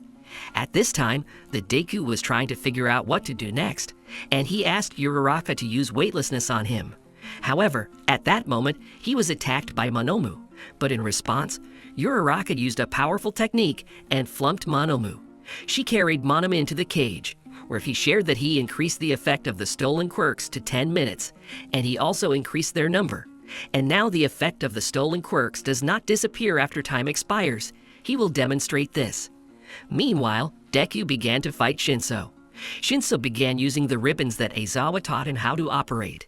He grabbed some pipes and threw them at Deku, but he suddenly remembered the words of Banjo, who reminds him of All Might. After that, Deku, having calmed his heart, was able to stop the pipes with new power. However, immediately after applying the new technique, he crouched down due to pain, since with his 20% level, it was too early to use this new power. Shinso took advantage of this brief pause and decided to regroup. Deku, having gone to 8% strength, caught up with him, but Monomu entered the battle, who, being in a cage, activated Shota's stolen quirk, and he created another repeated attack on Deku's face. However, this did not stop him, and as a result, he twisted Shinso. He also helped the team, thus they won this fight. According to the results of all battles, Class 1, the teachers began to do some work on the mistakes, where Deku explained to Aizawa that he was filled with a power that he could not control, and Shinso plans to transfer to the Hero Academy to the faculty that will be chosen for him later. Deku, Bakugo, and All Might sat down for lunch, where Deku explained everything in detail about his new power. Bakugo speculated that maybe All for One had something to do with it, as the One for All quirk came from him. All Might agrees with this, and therefore they need to learn more about quirks in order to avoid further unforeseen consequences. In this connection, they went to the training field, where Bakugo began to beat out Deku's quirk. However, nothing happened. The next day, the teachers decided on the Shinso case. Aizawa then asked Monomu to copy Irie's quirk. He successfully did this, but it turned out that Irie's quirk, as well as Deku's quirk, accumulates power, and Monomu can only copy the very nature of the quirk, but cannot copy its power, and therefore nothing happened because of this. Meanwhile, Bakugo and Todoroki passed the Provisional Hero License exam. They successfully received certificates, and after that they already saved the city from water thieves, which they cope with without much effort. The next day, the guys learned about the incident in the city of Teika, where 20 people destroyed the whole city. The aftermath is rumored to be worse than the Camino, and this is just the beginning of something unimaginable. At a meeting of UE teachers, it became known that the students' internships would be resumed in accordance with the requirements of the Safety Commission.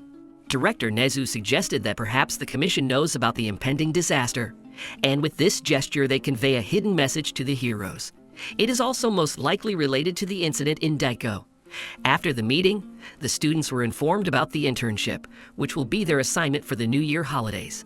The Hawk in Flight talked to Dabi about the incident with the unsuccessful attack of Nomu, where Dabi suggested that he go to the dark side. But first he must prove his loyalty to the League and the entire antisocial world with his act. In this connection, the Hawk told the conversation of the State Commission, and now they will communicate in encryption. Then the Hawk decided to visit the best genes to inquire about his health. However, he attacked him instead and took his body for the League of Villains as proof of loyalty. Meanwhile, Todoroki suggested to Deku and Bakugo that they start an internship at the Prospector's agency, and they accepted.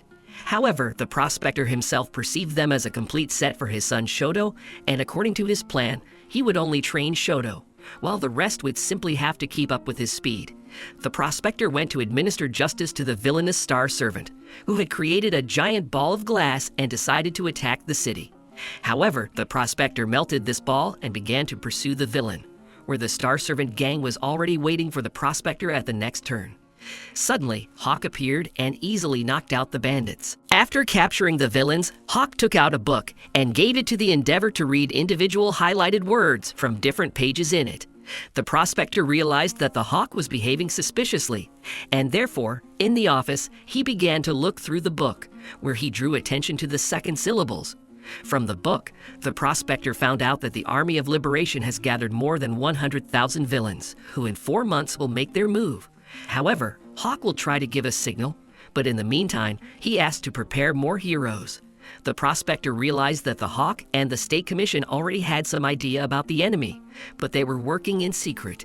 In this connection, the Prospector changed his mind, and therefore decided that Deku and Bakugo would be trained on an equal footing with Shoto. The Hawk himself went to the headquarters of the Liberation Army, where he had a meeting with the Round Table of the League of Villains and the leaders of the army.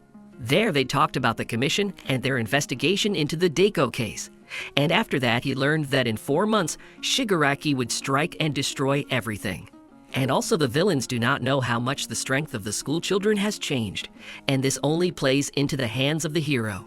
Meanwhile, the Prospector told his trainees about the 3 main directions of the hero: rescue, evacuation, and battle. The minor believes that all these 3 points are important and equal. Therefore, in UEI, students are given knowledge, and already during the internship they gain experience. In this connection, the Prospector gave the same homework to Bakugo and Shota. They will need to work out the ability to accumulate and thicken their strength to automaticity. The goal is to learn how to immediately use maximum power. Deku will need to hone his power and not yet use the new power. Meanwhile, Uraraku and Asui train with the Dragon Riko. They took on the case of an explosion at an illegal trigger plant, a substance that enhances quirks. It turned out that the reagents for creating the drug were stolen, and the plant itself was blown up to cover their tracks. However, the hero Shulky and his team found a ship that was carrying a large incomprehensible cargo, and the heroes assumed that these were the same stolen reagents. But the bandits escaped with the help of an enhanced smoke quirk, and Silky turned to Ryuko for help, and she and the girls went to help him. In the evening, Silky and Asui discovered the smugglers and got on their ship. Ryuko and Nejiro took over cover from the sky, and everyone else from the sea. On the ship, the seal was able to turn off 2 bandits. However, the 3rd bandit got into the plane, which was attached to the ship, and began to fly away. Then Uraraka was sent from a cannon to get a plane, and she managed to put the bandit to sleep. With the joint efforts of the team, they managed to safely land the plane with reagents, and the mission was successfully completed. It's been a week since the internship started. The guys continue to play catch-up with the prospector, and they still cannot catch up with him, but they are already many times faster than on the first day. After that, Fuyumi invited Shoto and his friends to dinner through the prospector. Natsuo also came there, and everyone began to eat.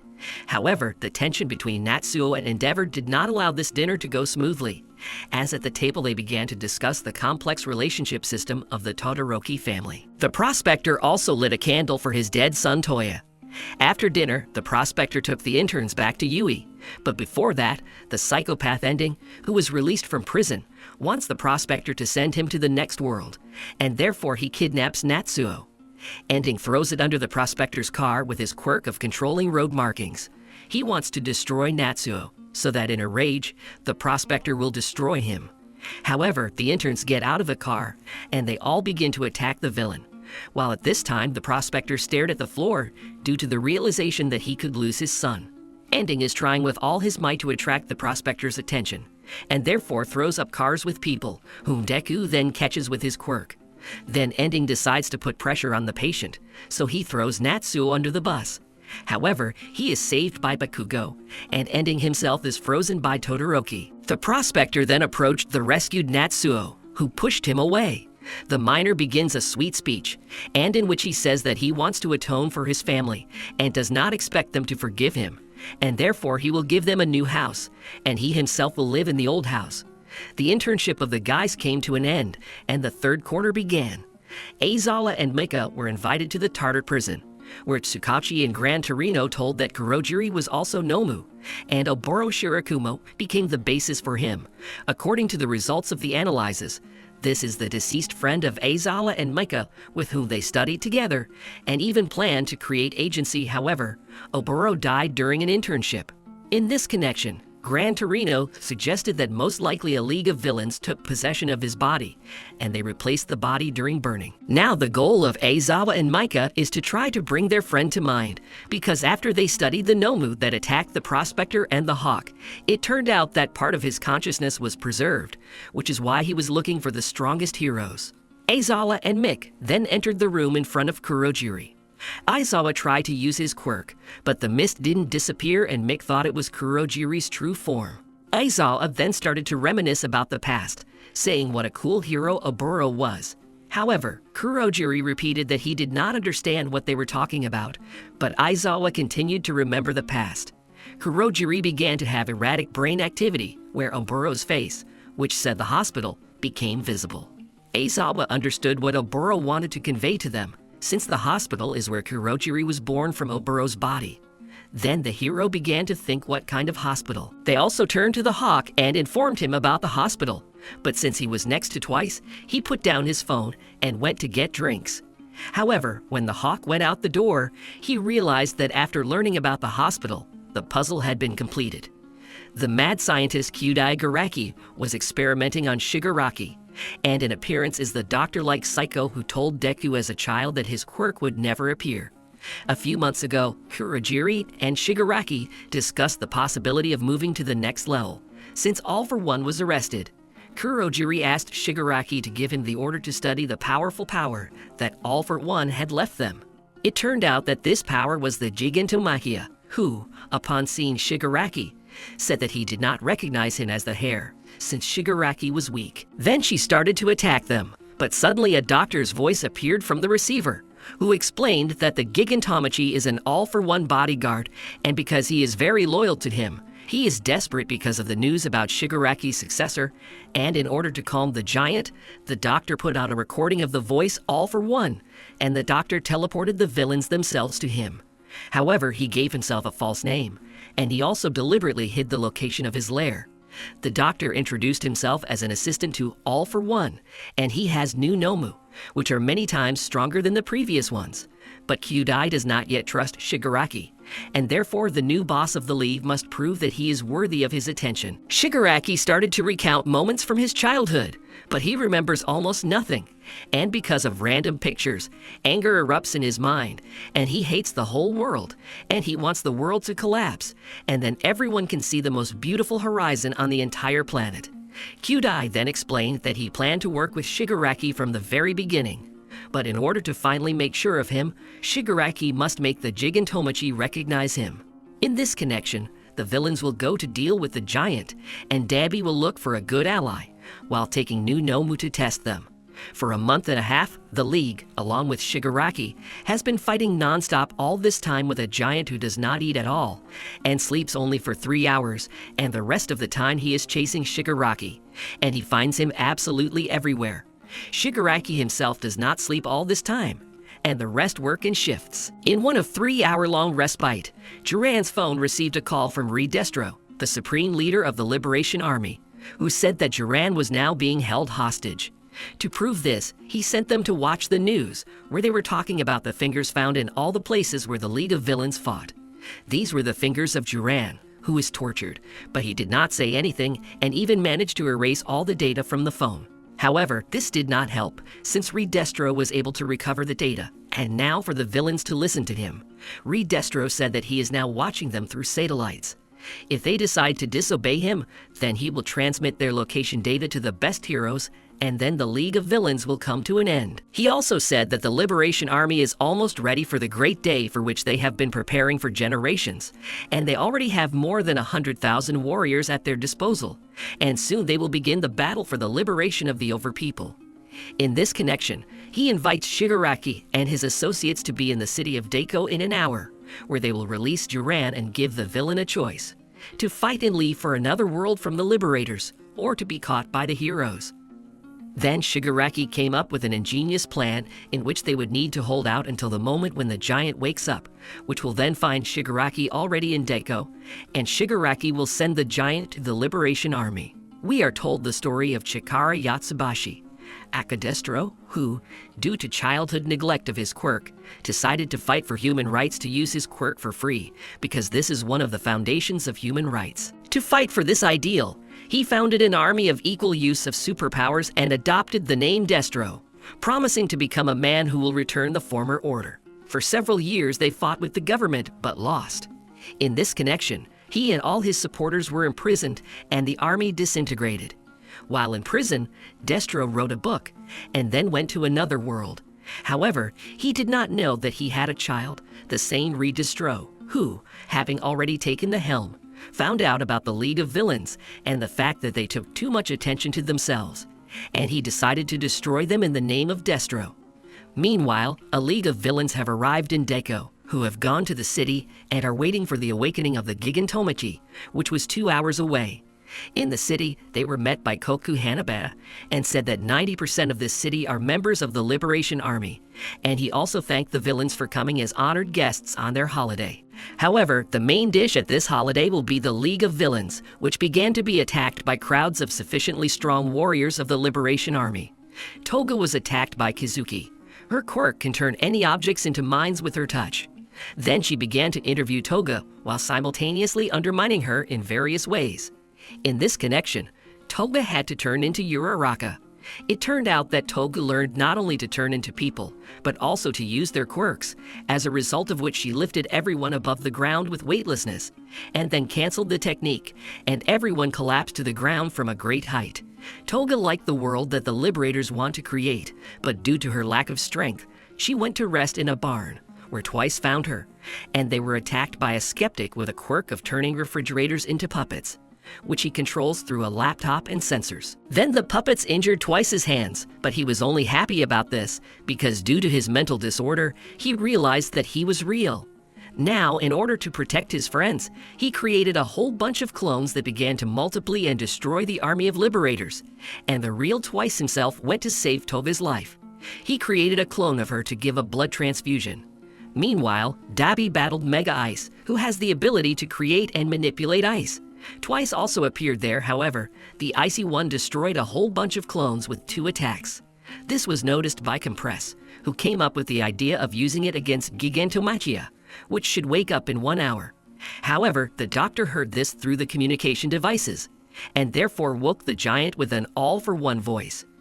Gigantomachia by smell went after Shigaraki, who at that moment, together with the spinner, was saved by Twice. Then the boss asked the local Naruto to help him get to the tower where the army leader is.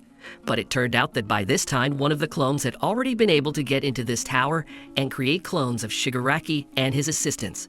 However, they were easily destroyed with 1 finger by Redestro. But the copy of Shigaraki managed to hold on and survive, and they began to exchange attacks. During the battle, the leader would conduct his therapy for using quirks at any time without restriction. At that moment, the real Shigaraki appeared next to the tower and destroyed the building. However, everyone survived, and Redestro became a giant, as his quirk works from stress. The more stress, the more power. He grabbed Shigaraki's hands and began to hurt his fingers, while knowing that if Shigaraki touched with all his fingers, his quirk would work. At that moment, Shigaraki remembered his childhood. Shigaraki was still small. He had a family and his quirk had not yet manifested. He had a strict father, businessman Kitaro, who forbade his son Tenko to be a hero and punished him for disobedience. One day, his sister Hana revealed the secret that their grandmother is the hero Nana Shimura. She is the mother of their father Kitaro. Then Hana offered to be heroes in secret from her father. When Tenko was playing with a dog, his quirk accidentally worked on the ball. In the evening, the father found out that the children were in his office and found out about the heroine of the grandmother, but he said that she was an evil woman. As a result, for disobedience, the father raised his hand to Tenko and, as a punishment, again left him on the street. However, while his father was reading the letters sent once from his mother, who loved him, but could not be near, Tenko, sobbing in the street and hugging his dog, accidentally activated his quirk and split the dog without realizing it. At that moment, Khan's sister appeared, who, seeing the remains of the dog, started screaming and ran into the house. But Tenko ran after her, and she too became swollen at his touch. Then Tenko thought that they were attacked by some villain, since he had no idea that he was doing it himself. The whole Tenko family went out into the street, which in a fit of anger, the unthinking Tenko also sprayed. Then the father appeared, who, seeing all this, asked Tenko to stop and hit him, which caused even more aggression, as a result of which Tenko split him, as well as the house and the plot.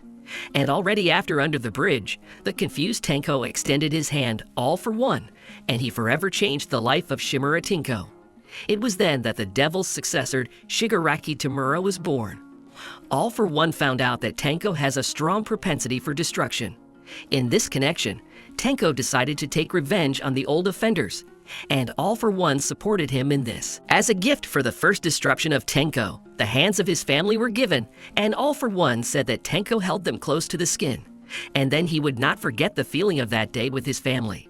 The boss then officially renamed Tenko to Tamura, which translates to mourn, as he will now make others mourn, and Shigaraki is an All for One surname.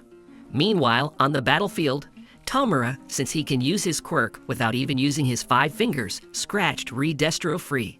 Finally, Shigaraki realized that by destroying his family, he did not experience grief, but on the contrary, it became easier for him, and now he is free from family ties.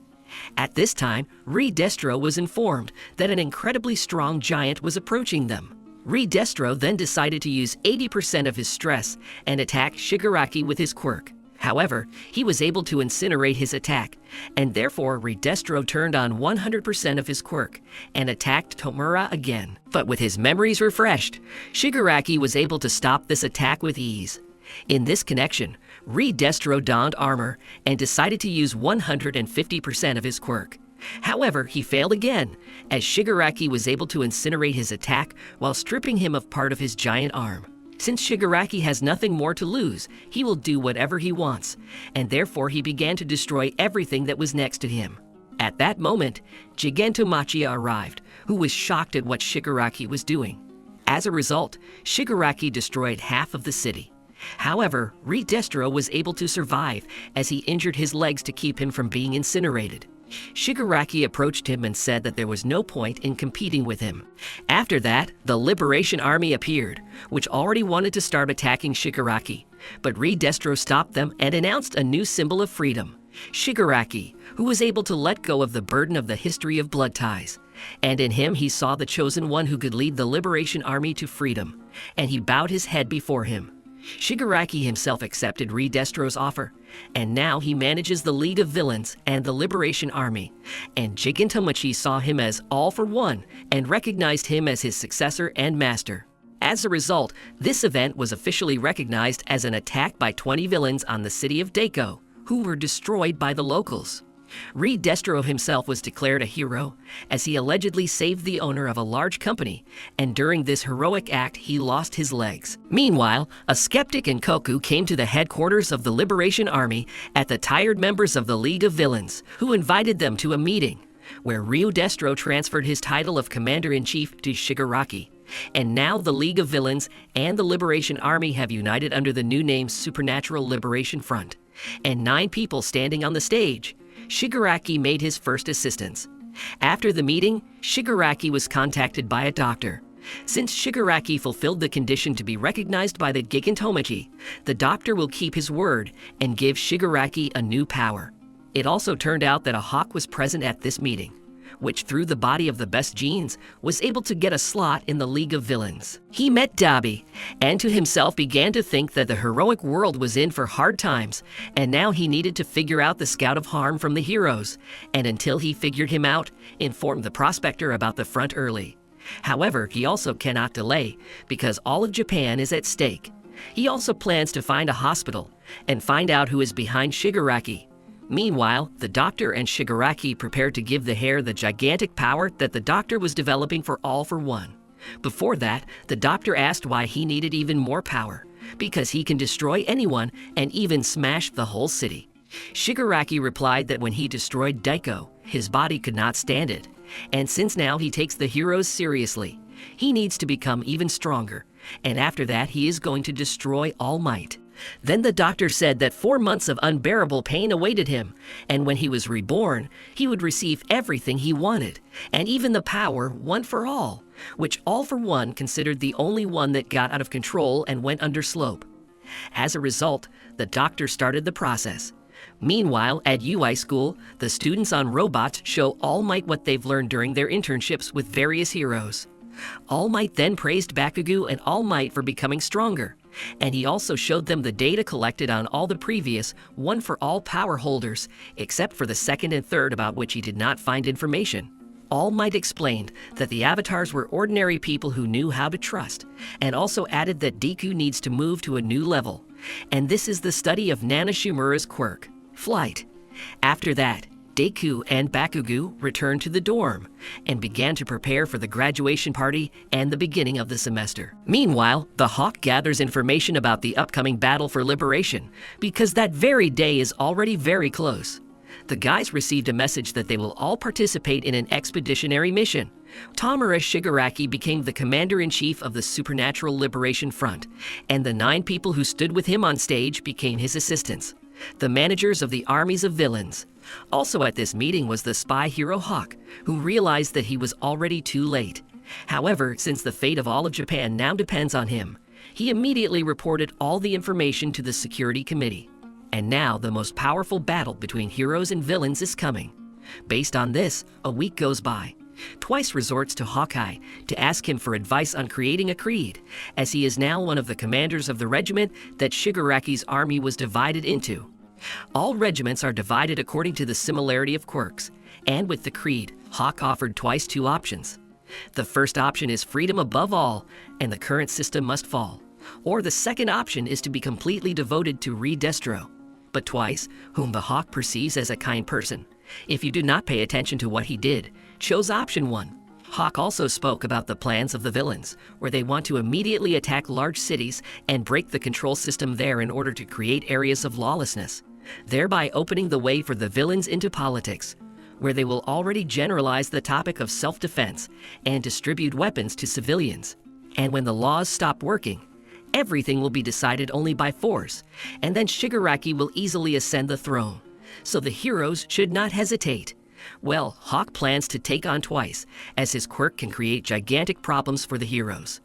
We were shown Mr. Dr. Kudagaraki, who is also the founder of the Gaga Hospital and one of the benefactors of the country. However, behind the screen of his kindness lies a real evil genius and the right hand of All for One. He told everyone about this from the report of the Hawk Chukachi.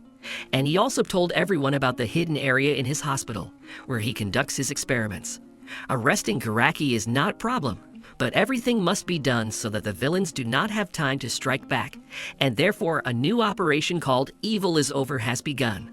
The heroes of the first squad, led by the prospector, must break into the hospital and grab Garaki and everything in the hidden area. And the second detachment of heroes, led by Strilok, must break into the Ganges mansion, 80 kilometers from the hospital. This is the secret hideout of the front, and these operations will have to take place simultaneously.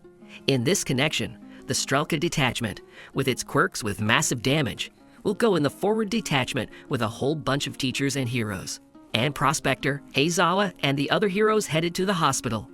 The main characters Bakugo, Midoriya, Shoto, and other school children are in the support squad, which will deal with the evacuation of people from the hospital area. And based on all this, the heroes immediately broke into the hospital, and having taken Mr. Doctor, turned off Aizawa's quirk for him. But it turned out that it was only a clone made by Twice. The real doctor at that time was near Shigaraki. And since the transformation of that one has not yet been completed, and the fact that thousands of quirks and new weapons have been accumulated here, Mr. Doctor decided not to give up the hospital without a fight. In this connection, he activated the most powerful advanced Nomu, and even other Nomu for extras. And Garaki himself tried to escape with the help of spears and the quirk of Kurogiri's teleporter. But the hero Rabbit Mirko suddenly appeared, which the prospector sent here, and she immediately destroyed the teleport and thereby cut off the doctor's retreat. However, after she was taken into a trap by the activated advanced Nomu, who have their own thinking. And they are made from the bodies of fierce villains who seek revenge on the heroes, and they even know their names. In this connection, they began to fight with Mirko. And while Prospector and Aizawa, combining their quirks, tried to break through to the hidden zone through the gnome and help Mirko, she began to receive a few blows, where only her incredible physical abilities and reflexes saved her. And the rest of the advanced Nomu stood in the way, to which the remaining 6th hero armor first came, and only after the Prospector, along with Aizawa and others, where the Prospector immediately went to help Mirko and destroyed one of the Nomu. In this connection, Mirko, bypassing Nomu, was able to get injured to her goal, the doctor. But when she saw Shigaraki, she immediately tried to disconnect him from the system. But she only managed to leave a crack on the case with Shigaraki, and after that she was pierced by her quirks to Nomu. However, the Prospector was able to save her and cauterize her wounds, and she told everyone about Shigaraki. Meanwhile, the female Nomu figured out with her brain that their quirks weren't working because of Izawa's eyes, so they started attacking him. And Mick and Laserman took advantage of this and went after the doctor to stop him. But the doctor managed to press the button to resurrect Shigaraki, based on which Mick crushed his case with his sound, and Shigaraki's lifeless body fell to the ground. After that, Mick grabbed the doctor and dragged him to calm Noma with his voice, while Laserman remained with Shigaraki's body. Also, while Mick was carrying the doctor, he said that Shigaraki's body was not yet finished, and he had not gone to another world, and he only needed to be resurrected. And he also told him about his quirk, which allows him to live 2 or 3 times longer than an ordinary person. And now this doctor is already 120 years old, and copies of this all-for-one quirk support their body. Meanwhile, Shigaraki, in his mind, was in the world with a bunch of hands and memories of his loved ones. They seemed to be trying to shield Shigaraki from All for One, but Shigaraki ended up rejecting their help. At that moment, the network shorted out, and Shigaraki was electrocuted, causing him to come to life. Laserman immediately tried to attack him, but Shigaraki was stronger and destroyed him, and also took his cloak for himself.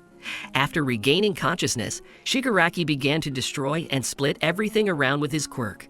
A couple of minutes before these events, the Strelka squad broke into the front mansion through the cement penetration of Cementus and blocked all exits from it.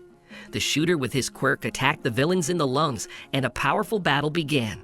However, the skeptic realized that there was a spy in their ranks, and therefore he began to check all the recording cameras with his quirk and realized that it was Hawk, who at that time took twice with his feathers so that he would not use his quirk. He does not plan to destroy him, but will only restrain him so that he does not create an army of clones. And he also told Twice that everything he did and said was only for the sake of infiltrating the villains. Well, Twice realized that it was his fault that the Hawk was able to infiltrate here, since it was he who brought him. And he, on emotions, began to create clones, which the Hawk destroyed without any problems. He also warned him that even though he considers Twice his almost friend, he will do anything for his cause, even to destroy Twice. Twice continued to try to escape from him and help his other allies, but the Hawk did not let him do it and even damaged him. However, Twice continued his attempts, and he also called the heroes dirt, because they do not have real feelings like in their bandit brotherhood. After that, Hawk realized that Twice could only be stopped by destroying him, and he was about to do it, but suddenly he was attacked from behind by Dabi, who was about to burn the Hawk, not even paying attention to the fact that Twice was nearby. The Hawk immediately assessed the situation and realized that Twice was no longer so dangerous, and now he himself had to get out of here or Dabi would burn him. And Dabi tried to do it, but the Hawk managed to dodge and even attack in response. Well, Twice, by this time, got out onto the balcony and bleeding red liquid was able to save Compress and Toga. He said goodbye to them and went to another world from the loss of the red liquid. Meanwhile, Dabi continued to fry the Hawk, and he also said that he mourns for Twice, because with his departure to another world, Dabi's dream moved away. It turned out that Dabi knows the real name of the Hawk, with whom he said goodbye a long time ago. Dabi also said that he doesn't care about the League of Villains and just continues Stein's work. He was about to destroy the Hawk, but a couple of minutes before, Takayami, having seen their battle, was able to escape from Fat Gum and head to this place, where he eventually managed to save the Hawk, who was already unconscious. And there Dabi said that it was the Hawk that destroyed Twice. Since Takayami's shadow was weak due to the fire, he barely managed to escape from Dabi, but he jumped after them and almost fried them.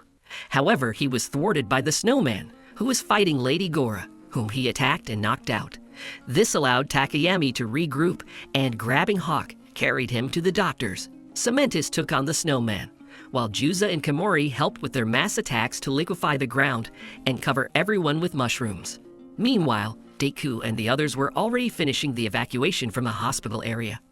And there, just after the resurrection of Shigaraki, Deku began to hear voices in his head. This was the first carrier of One for All. He said that the strength of the enemy has increased and that a retaliatory strike is coming, and Deku must stop him. And immediately after that, that same massive splitting from the awakened Shigaraki began. He split everything around, including those very advanced Nomu. The heroes grabbed each other and began to run away, and in order to save Aizawa, the armor sacrificed his life. And literally in just a couple of minutes, everything around the hospital was destroyed by Shigaraki. Well, the heroes continued to evacuate people by all possible means, and also after Shigaraki contacted the Gigantomachia, which was under the mansion. He ordered the giant to act as Shigaraki wants to destroy everything. After that, Shigaraki took a few surviving quirk-depriving bullets, but the prospector immediately attacked him and tried to destroy him. But Shigaraki was able to dodge and nearly split Endeavor. It also turned out that he has a frenzied regeneration, and he also let slip that he wants to get the One for All quirk. He also had a built-in ragdoll quirk, which helps to determine the distance and weaknesses of enemies. He saw Deku and flew towards him. The guy, realizing what was happening, and hearing through the Endeavor's microphone that Shigaraki needed One for All, he began to run away from people so as not to endanger them. Bakugo ran with him, as he wants to repay Shigaraki's debt for All Might's departure. He also doesn't want to be inferior in strength to Deku. Well, Deku, at least through the prospector who pursued Shigaraki, confirmed that Shigaraki was pursuing him. However, the villain realized that the heroes communicate with each other and therefore made electromagnetic waves and destroyed all communication around them. It also turns out that during the splitting he kept some capsules with Nomu, and with these waves he activated them. And therefore Nomu began to crawl out, and the heroes had to fight them. And Shigaraki, in the next few seconds, got to Deku and Bakuga, from whom Gran Torino saved. Shigaraki was then taken over by Ryuko, the prospector, and the wounded Aizawa, whose life is now very important to defeating Shigaraki. He immediately turned off his quirks, and Prospector was about to burn him.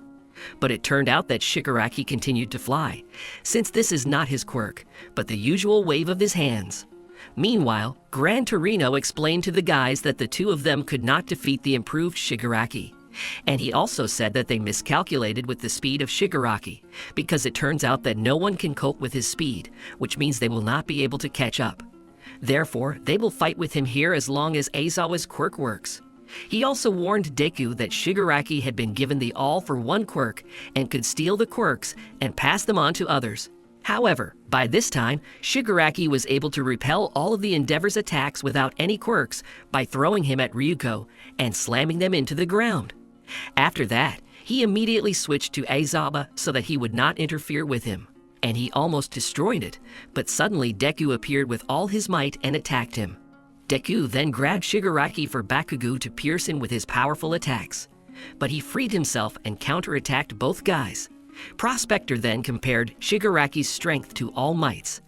A voice sounded in the villain's head and told him to get one for all, and Shigaraki, unexpectedly for everyone, said that Deku would become his younger brother.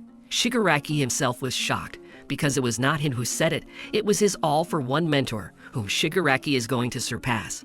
Gran Torino joined the fight, who could fight with him on an equal footing in speed, because his grandfather had once trained the All Might himself. But Shigaraki still seemed to be on a completely different level. He almost immediately knocked out the old man. Bakugo, Deku, and Endeavor then took turns attacking Shigaraki, and even though he seemed to have received quite good damage, he began to get even more angry. The prospector tried to burn him again, but he dodged and was hit by Gran Torino, whose legs he injured. We are shown memories where Nana Shimura, for the sake of saving the world, abandoned her son, who became the father of Shigaraki. She did all this to keep all-for-one from getting to them, and she even destroyed all the data about it and forged documents. But as we can see, it didn't work.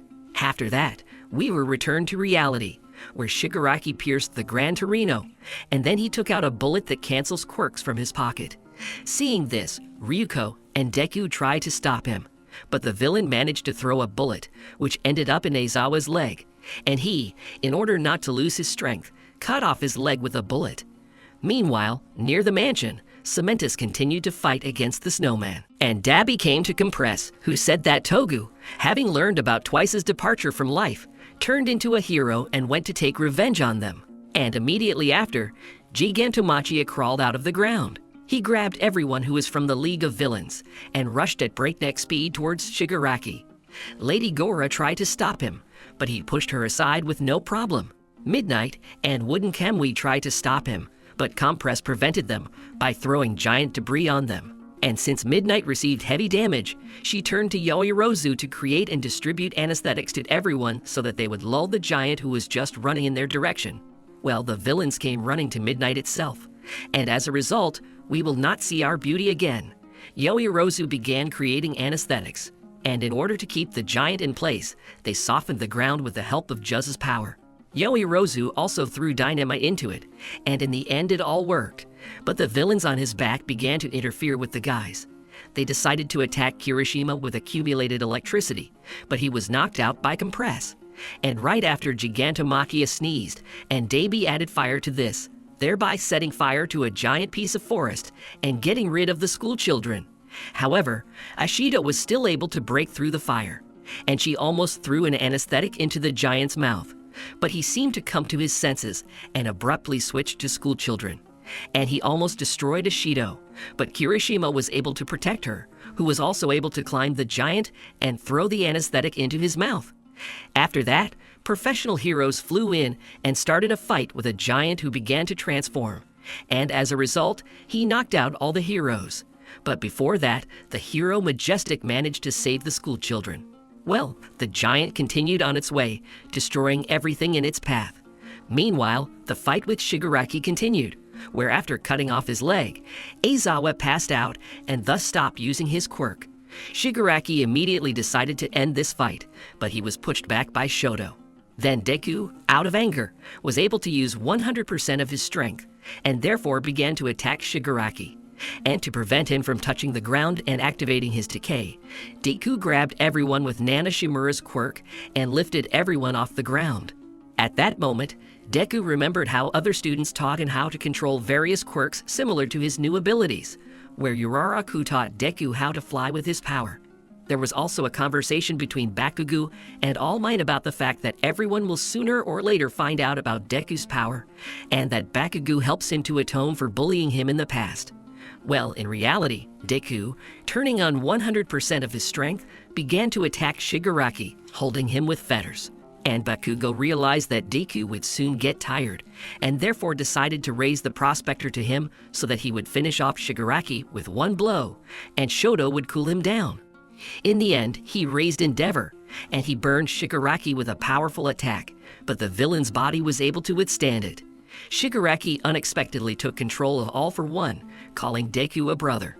And then he tried to destroy Deku, but Bakugo turned on and pushed his friend, thereby taking the blow on himself. Then Shoto grabbed him.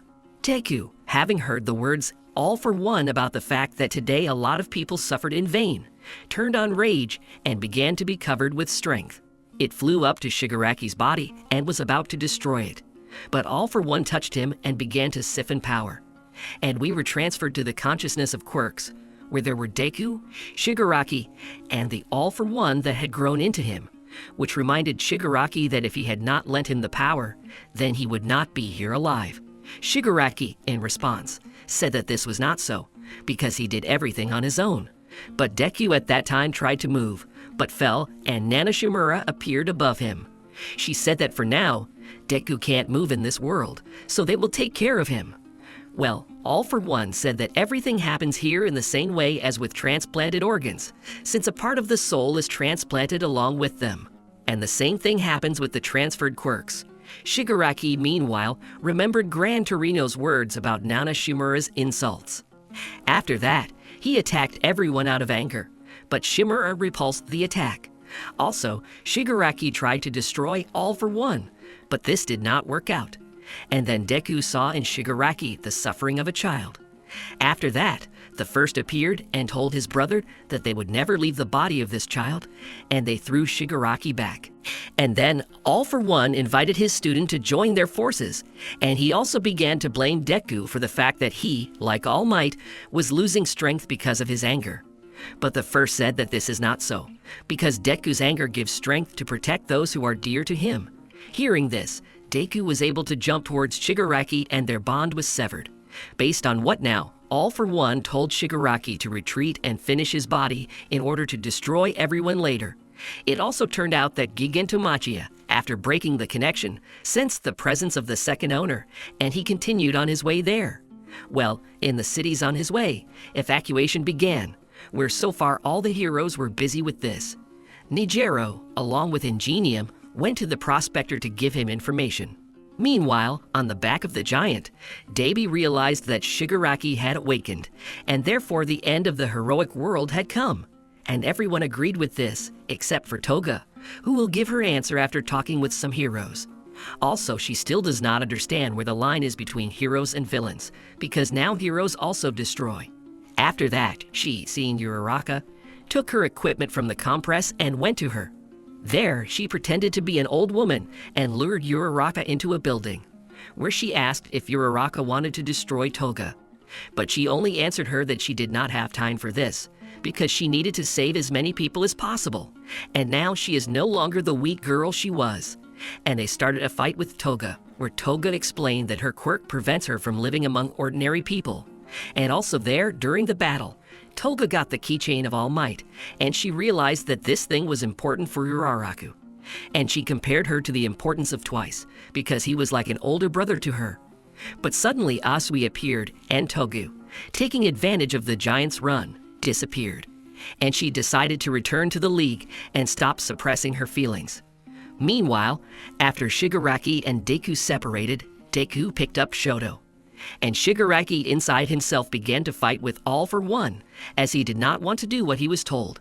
But Ida and Nejiro appeared, and a giant had also arrived here by this time. Shoto and Nejiro decided to finish off Shigaraki while there was time, but did not have time, as the giant attacked them. And then he asked Shigaraki what to do, but the boss was already unconscious.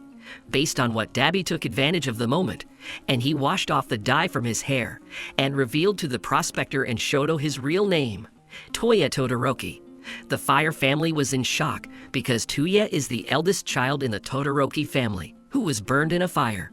And also in parallel with his words, the skeptic, having hacked into television, began to show the whole of Japan a video prepared by Dabi, where he told everyone that he was the son of the prospector, and this was confirmed by a DNA test.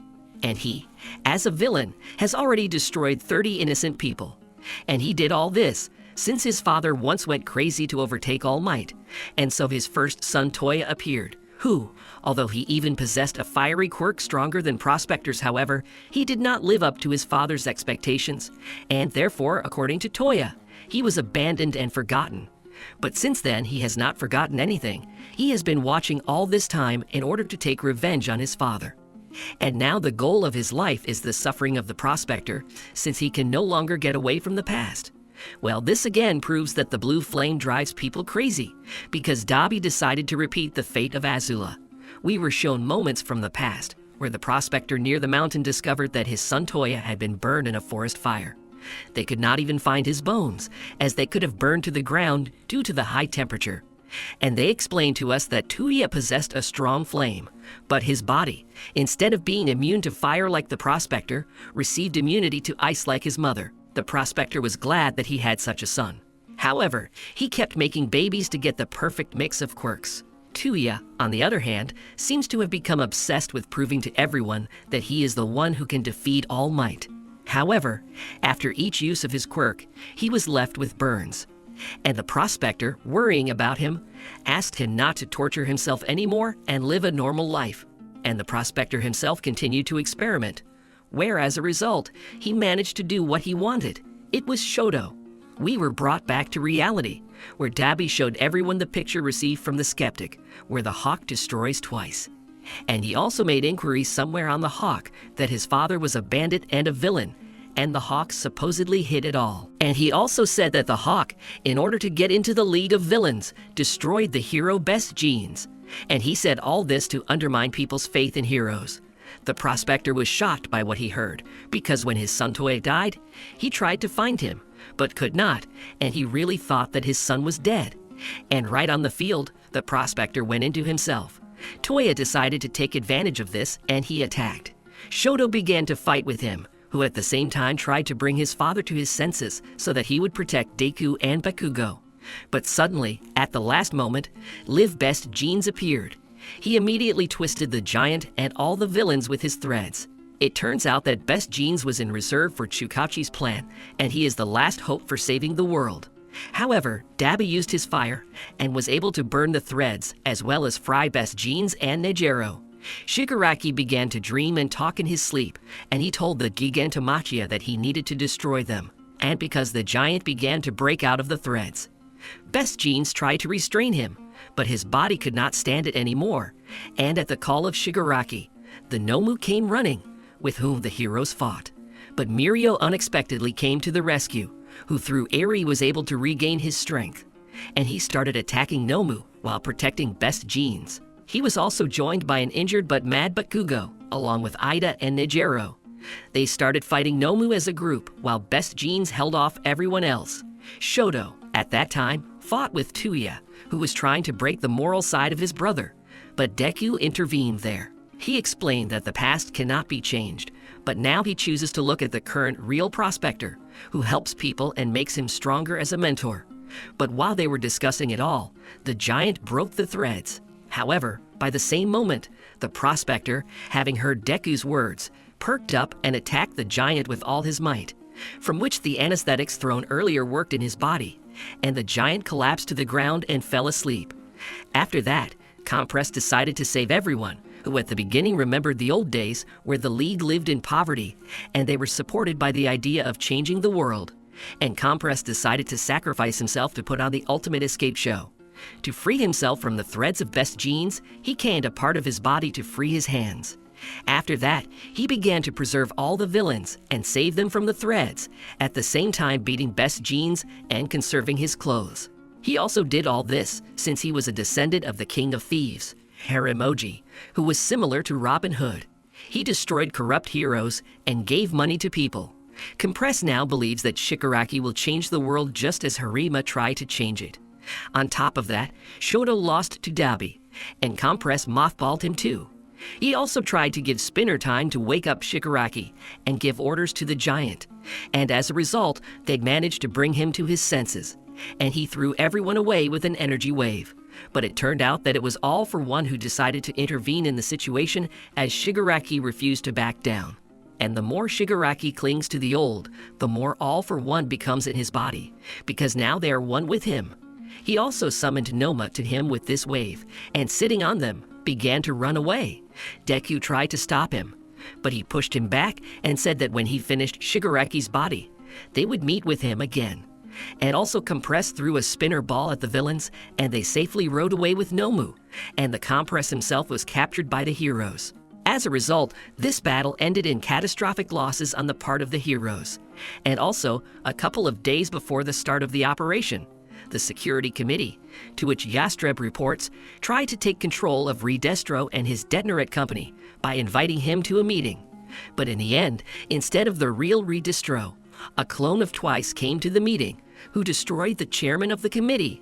And by the time the operation began, the committee was in real chaos. They also explained to us that of the villains during the operation, Compress, Gigantomachi, Mr. Doctor, and the Snowman, who was defeated by Cementus, were captured, and one of the leaders of the front was also captured. Redestro in the mansion was destroyed by the Strelok, and 16,929 villains who came to the front meeting were also captured, and 132 villains were able to escape after the giant. And now the police all over the country have launched raids to find all the leaders of the Liberation Front. And also a lot of heroes, after Dabi's video and the subsequent insult from people, left their hero posts and started looking for other jobs. We were also informed that Majestic and Midnight died during the attack on the mansion. Well, the doctor explained to us that then Shigaraki was resurrected because of his dreams and hatred, which led to such large losses among the heroes. However, All for One, taking advantage of the devastation in the heroic world, decided to use Shigaraki's body to get to his body and destroy the Tartar prison. There are 6 types of cells in this prison, and the most malicious villains are kept at the lowest levels deep underwater. And it turns out that the body of All for One is kept at a depth of 500 meters. But this did not stop him from using the synchronism between his minds and quirks, and turn off the prison's defense system, and then open all the cells from the inside. As a result, in just a few minutes, the most powerful prison fell, and the entire villainous elite broke free, including Steen, Chisaki, and even one of the best assassins, who was lured to his side by All for One. After breaking into a powerful prison, All for One decided to go to 6 more prisons, and more than 10,000 villains turned out to be free. Also, All for One made it clear to Shigaraki's followers that he intended to fulfill Shigaraki's dreams and change the world. In the meantime, they must protect him while he recovers. Meanwhile, Bakugo in the hospital came to his senses and began to find out how the others were feeling. He was told that Shigaraki had escaped, while Gran Torino and Aizawa survived and had already recovered. Prospector and Shoto are also already recovering. And at the moment, only Deku still hasn't regained consciousness. Bakugo decided to go to him so that if he suddenly died unexpectedly, beat him for it. And he also learned about the whole crowds of people who are now near the hospital and expressed their dissatisfaction with the heroes. Meanwhile, Hawk and Best Jeans were driving to Hawk's mother's house, and the bird remembered his past, where his father was hiding with his family in an abandoned house for destroying a person for money. But as a result, he was captured by the police and Hawk's mother, worried that she would be imprisoned, began to hide. But they were found by people from the committee, who offered her a deal where the mother would have to cut off any ties with her talented son and turn him over to the committee. In return, they will take care of her life on themselves. The mother agreed to this, and the hawk said goodbye to his real name and was made a special hero. They also explained the situation with Best Jeans, where then, after meeting with the hawk, he was sent into suspended animation with the help of technology in the central hospital so that Dabby would believe in his death. And after his body was kept in the laboratory of villains, where the hawk at the right time awakened him. And since now the entire police is busy searching for the escaped villains, lawlessness reigns in the cities and everyone does what he wants, and people's discontent is only growing. This caused many hero agencies to shut down and stop doing business. And already about half of the population does not trust their lives to heroes. Meanwhile, the heroes got to the house of Hawk's mother, who, it turns out, left the house and left a letter where she said that Davy learned information about her son through her, and in order not to harm anyone else, she decided to leave. Well, because of all this, Hawk realized that since the committee no longer exists, then he will now do as he sees fit. Now he is going to help Endeavor fix the situation with heroic authority and with his family moments. Meanwhile, in the cities, chaos really took place, where one part of the people was engaged in robberies, and the other part of the people used the Detonarat weapon to protect themselves. Well, the prospector still could not come to his senses after the information from his eldest son. And in order to understand this situation, his wife and children came to him, who said that what happened to Toya was also their fault, so they began to discuss it. And we were shown the prospector's memories of the history of the creation of the Todoroki family, where the young prospector came to woo the family of his future wife Rie, who, in turn, understood that this was a marriage of convenience, and her once great family would only benefit from the union with the prospector. And now the prospector, after an unsuccessful attempt with Toya, continued to make children until Shoto appeared. Tuya, on the other hand, began to withdraw into himself and try to prove to his father that he could defeat All Might. But the prospector tried to bring him back to reality so that his son could live an ordinary life, because the guy's whim burns his body. But Tuya did not back down. He even once tried to attack little Shoto out of jealousy. But the prospector guarded the boy as his secret weapon, which instead of childhood received continuous restrictions in communication with the family and endless training. Well, by this time, Toya already partially resembled the current Debbie, who was simply obsessed and did not listen to anyone, including his mother, who, because Toya was in burns, because she did not stop him, was attacked by an angry prospector. And Rie also began to break down the psyche due to the actions of the prospector, and she began to see Shoto as the prospector, whom she was also afraid of. And she automatically confused Shoto's look with the prospector and burned the guy's face. And already in the psychiatric hospital, she found out about Toya's death. It turned out that then Toya discovered a blue and already stronger flame in himself, and he called his father to the mountain to show him this. But he did not come there, which caused anger in his son. And he, having created a flame, could not control it. And as a result, what happened, where Toya turned into Dabby. And now he is waiting for the moment when the prospector will again appear in public to see how he suffers. Best Jeans and Hawk came to the prospector's room to report that the government has requested help from other countries, but due to the devastation in the security department, the heroes will not arrive soon. In this connection, they suggested that the three best heroes team up, and also they cannot ignore Debbie's performances, and they will need to give answers to the journalists. But first, Hawk wants to know what One for All is. The prospector replied that he did not know, but he remembered Deku, and they decided to talk to him. Meanwhile, Deku was in his mind at a meeting with the owners of One for All. They decided to urgently talk to Deku before he woke up. They couldn't do that before, but 4 months ago, One's quirk began to develop, and an encounter with All for One brought them closer to Deku. In this connection, the conversation was started by the fourth owner of Shinomori's quirk. He is also a local Spider-Man, since Deku used his quirk spider sense in the last battle. He once hid from All for One and was a hermit, where he passed away from old age. And Shinomori was second only to All Might in terms of the duration of using One for All. He hid for 18 years and developed a quirk, but then his body gradually began to crack. And they eventually found out together that this is due to the presence of several quirks in the body. But the first added that those who had a quirk for a short time died in battle due to the consequences. but All Might and Deku are special because they didn't have their own quirk, and therefore they can use one for all without consequences for themselves. This is because a body born with a quirk cannot accept one for all, and it turns out that the power is maximally revealed in a person who does not have a quirk, which means that Deku is either the last one for all bearer, or he will need to find a worthy person without a quirk in the future. The carriers moved on to the next topic, where Deku will have to destroy Shigaraki, because his hatred can no longer be cured, but All for One raised him like that, and already 4 times All for One tried to steal One for All, but he could not do it, so now he is looking for new ways. Well, Nana Shimura added on her own that this needs to be done, even though Shigaraki is her grandson, but if he finally turns into a monster, then he will no longer be stopped. And they understand that they are putting it all on the shoulders of a teenager, but they have no other options. However, Deku refused to be destroyed, because then, in the mind of Quirks, he noticed that Shigaraki was suffering like a child inside. He also believes that One for All was created to save, not to destroy, and he wants to try to save Shigaraki. But later it turned out that it was just Deku's test, where the first said that they would fully support the guy. And that was the end of their conversation. Well, in the meantime, Hawk and Best Jeans came to Deku and the Almighty in the ward, who immediately said that they wanted to talk about One for All, because this name was now very much smashed by the media. The prospector also said that now Shigaraki is hunting Deku, and the Hawk came here to verify the data, because now they are not only fighting evil, but also fighting for the honor of all heroes with society. And as a result, the Almighty said that he would tell them the whole truth, but in a different place. 3 days passed, but the panic among the people did not subside. In this connection, Prospector, Best Jeans, and Hawk went public to confirm and partially refute Debbie's words.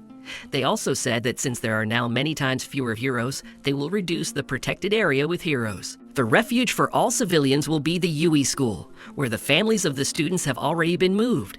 And also the prospector asked to blame only him for everything that happens, and leave those who risk their lives to save others alone. He also told everyone that he didn't know anything about One for All. Meanwhile, Deku's body recovered and seemed to be strengthened. It turns out that the body is pumped along with the power of One for All. His past wounds were almost all healed without a trace. Well, and most importantly, after being discharged from a hospital, he decided to leave Yui so as not to endanger others, because the villains will even come there for him. In this connection, he wrote letters to all his classmates and described there the whole situation about the power of All for One. Then we were shown the situation in the city, where people stopped relying on their heroes and began to create communities, defending themselves and using weapons. The Muscle, who was helped to free himself by All for One, began to fight with the 3rd year of the Ketsubutsu School Yo Shindo with the heroic name Grand, where Yo was smashed into the ground. But suddenly a homeless Deku appeared, who saved Yo, and as a result easily destroyed the Muscle using 45% of his strength. He also tried to find out from Muscle where Shigaraki and All for One were, but he didn't know anything, and he was simply ordered to do whatever he wants. In this connection, Deku handed him over to the police. It was then explained to us that Deku had recently received equipment from the US so that he could use 100% of his quirk's power and not damage his limbs. And he also catches villains to find out where Shigaraki is, because after the release of prisoners from prisons, he and other villains from the front lay low.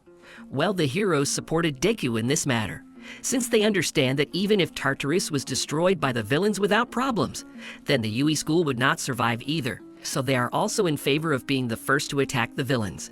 But now it only remains to find them. Well, now it turns out that Deku collects information and stands guard over the peace of people.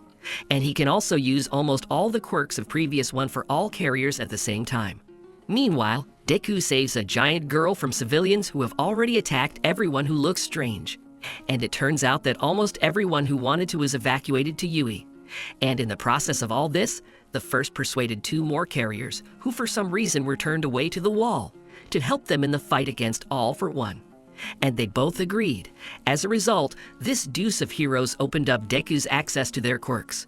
Well, in parallel with this, distrust of the heroes grew more and more, and the detonators read Destro more and more distributed their weapons to people. And although our heroes understood that Shigaraki's body was not yet ready, and according to Mr. Doctor, he needed another 3 months, a new problem arose. mercenaries sent by All for One began to come after Deku. The first mercenary was Hawkeye's former mentor, whom he told Deku about and warned that she was super dangerous. Her name is Lady Nagant. She is considered the best shooter in Japan. Her secret is in the bullets she creates from her hair. She has a barrel in her hand, and she can create absolutely any kind of bullets and control them. And with her first shot, Deku shattered the sensor that All Might and the others were tracking him with. But Deku did not listen to the Hawk and decided to counterattack this lady. At this point, Lady Nagant remembers how, during a prison break, she was recruited by All for One, offering her a levitation quirk for work. She also took with her the armless Chizaki, who knows Deku by sight, and they made an agreement. If he helps her, she will help him meet his father, since Chizaki wants to apologize to him. And Nagant herself once worked in the security committee and was engaged in all the black work of the committee to eliminate all corrupt heroes and villains. But the committee hid all this and showed only the bright side of the coin. But when Nagant was about to quit this, she was not allowed to do so. And then Nagant destroyed everyone, in connection with which she ended up in Tartarus. Meanwhile, in reality, Deku uses his spider sense and leg quirk to dodge bullets at the speed of light. Then Nagant decided to play on heroic kindness. She fired a bullet straight at Chizaki, who had run out onto the roof, to distract Deku. However, he, using all his quirks, was able to outrun the bullet and save the villain. And then, with a powerful leg attack, he broke the trunk of this lady. Deku also realized that Nagant was still on the side of the heroes, because she could immediately immobilize Deku and take him to All for One, but she did not. He invited her to change and again take the side of the heroes, because she already knows the whole inner kitchen. However, All for One suspected that Nagant could betray, and therefore hedged it and blew it up. Then the Hawk suddenly appeared and picked up the falling Nagant. He tried to explain to the mentor that not everything is lost in her life, because he himself is now in her place. And if it were not for faith in people, then he would have broken too. As a result, she emotionally revealed the place where she was supposed to deliver Deku in 2 months. This is Hivari Castle. She also said that several other mercenaries were tasked with delivering Deku. After that, the prospector flew there, removed Chizaki from the roof, who said that he needed to see his father in order to apologize. But Deku suggested that the villain first send his apologies to Eri, and then he would help Chizaki with a meeting with his father. Also, the Almighty appeared there, who was also attacked before, but he frightened the villains with his coolness, and they fled. After these events, Deku and the rest of the heroes arrived at the same castle, where it turned out that All for One was waiting for them. He left them a video where he said that now he no longer needs All Might. He will now hunt Deku. And he also blew up the castle at the end of the video, but the heroes somehow managed not to get hurt. And also after the heroes discussed the actions of All for One and realized that he did not seem to want Deku to be despised by people. Therefore, he does not reveal to everyone the secret that Deku has one for all. Meanwhile, upon returning to the city, Deku suffered another attack by a mercenary, but he destroyed it alone without any problems. In turn, All Might tried with all his might to cheer up Deku, as now he has a large load on him. And in his understanding, the main thing is that the guy now does not break morally. However, Deku had already begun to go insane, and he left All Might ugly without a word and went to live on the streets alone. All this is due to the fact that Deku stopped eating, sleeping, visiting adult sites, and stopped listening to the advice of the previous owners of the quirk. And all this because of his lack of understanding of the current state of affairs. However, he still wants to complete One for All and restore the world. And when Deku was already at the limit, he was attacked by the escaped villain puppeteer, who can take people under control and fight with them like a human shield. However, Deku came to the aid of his classmates, who immediately destroyed the puppeteer. It turns out that after receiving the letter, the students decided of their own free will not to leave Deku in a difficult situation. And in order to find him, they went to Director Yui. They told him everything, and he helped them with the invitation of the prospector, to whom they also explained everything using the example of the Almighty, who, saving the world, completely forgot about himself, which led to the fact that the world was left without the power of the Almighty. And so, through the heroes, they found Deku in order to return him to the protection of Yui, so that he could at least rest and come to his senses. But Deku refused to go to school and put everyone in danger. He tried to escape using his Rasta quirk, but Bakugo cleared the smoke. He then tried to jump out with his threads, but Zero grabbed him. Also immediately, Deku attacked Jiro with her sound, and he was grabbed by Tailed Beast. But Deku continued to resist, and Takayami joined in to hold him. Yoirozu also created shackles for Deku. However, it didn't work, as Deku turned on his quirks and escaped without much trouble. And although our guy understood that everyone is now worried about him, he does not want to risk them. And also there, in the process, his mask flew off, and immediately after he was frozen by Shoto. He, like the other students, began to talk about how Deku had changed his life. And so they are all ready to share his heavy load with Deku now, and help find All for One. And they all want to fight side by side with Deku, but he broke free again, and turning on his quirk, began to run away. Uraraku tried to stop him, but she did not have time, and then Shoto and Bakugo joined. They dispersed the ball with Bakuga and Ida. Eventually, they were able to catch up with Deku, where Ida grabbed his arm. And then a second carrier of the quirk joined their conversation, who said that Deku needs people with the same views as his, and who are ready to continue to run alongside him. And Deku flew down with Ida as he ran out of strength. And already there he was caught by Kirishima, who finished off the guy by reminding him of the case when his classmate without a quirk protected a person without a quirk. And Deku after these words was touched, but he said that he would not mind returning. But he was afraid, because there are so many people in UE who could suffer because of him. Also, Bakugo joined their conversation, who told his story about Deku and his power. And he said that even though Deku does almost everything perfectly in his opinion, however, he alone in this state cannot reach the ideal and defeat All for One, so they want to help him. And Deku replied that they had already surpassed him, collapsed to the ground. And as a result, they went to UE, where the director explained that now the school is even better protected than Tartarus, because it is not just a protected land, and each sector has a magnetic cushion engine that will help the sector to go underground under protection in case of danger 3,000 plates. And you can even get to the Ketsubutsu school in the sector, with which these passages are connected. The students, along with Deku, approached the walls of UE, where at the entrance they were met by a crowd of people who were against Deku being in UE, since they know that villains are hunting him. But in the end, the heroes managed to persuade people to let Deku in, because people realized that before they were just spectators, whom the heroes guarded for the sake of glory. But now everything has changed, because now they are protected not for the sake of glory, but just like that. And if they do not support the heroes now, then the old days will never return. And on top of that, Deku also promised that he would do everything possible to return peacetime. Meanwhile, the headmaster informed Aizawa about everything that was happening with his students and his former friend Kurogiri, who was secretly transported to the central hospital so that Aizawa would try to bring him back to our world. And it also turns out that the school created protection against Toga, because they found out how long her transformation works, and each refugee is checked on time. Well, the Almighty at that time decided not to sit idle, and he went to put pressure on those who refused to evacuate with authority. Steen watched him from the side. When the hero reached the square where his statue was, he found Deku's mask, as well as Steen, who refused to believe that All Might was in front of him, even after he showed his hero form for a second. However, the villain still deceived, because when the girl appeared, whom All Might had once saved from All for One during the battle in Kamino, and she now comes and cleans up the traces of vandalism. Stain explained to the Almighty that people value him not for his strength, but for his principles.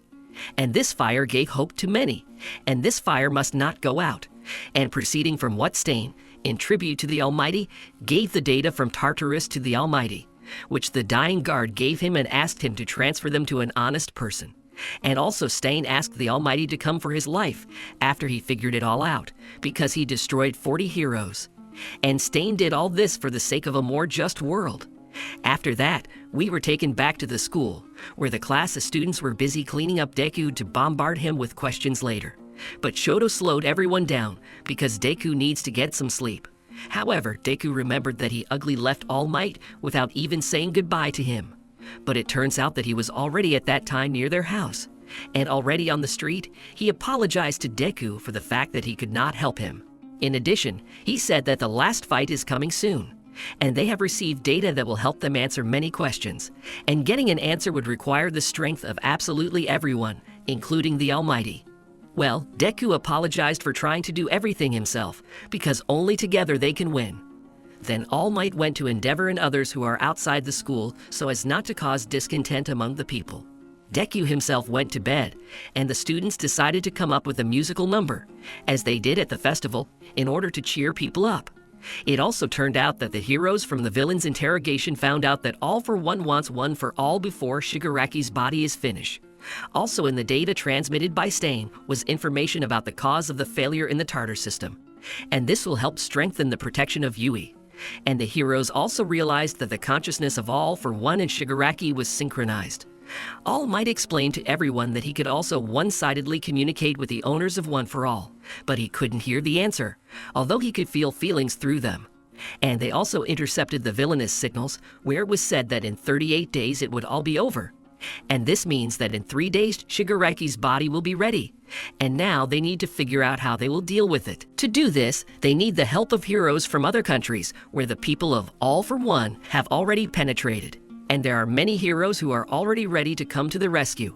But because of the bureaucracy, they are still waiting for the decisions of the government. However, there are those who immediately responded. It was the disciple of the Almighty, Star and Stripe. All Might was her mentor, and she is the #1 hero in America. She received the teacher's message and immediately went to Japan.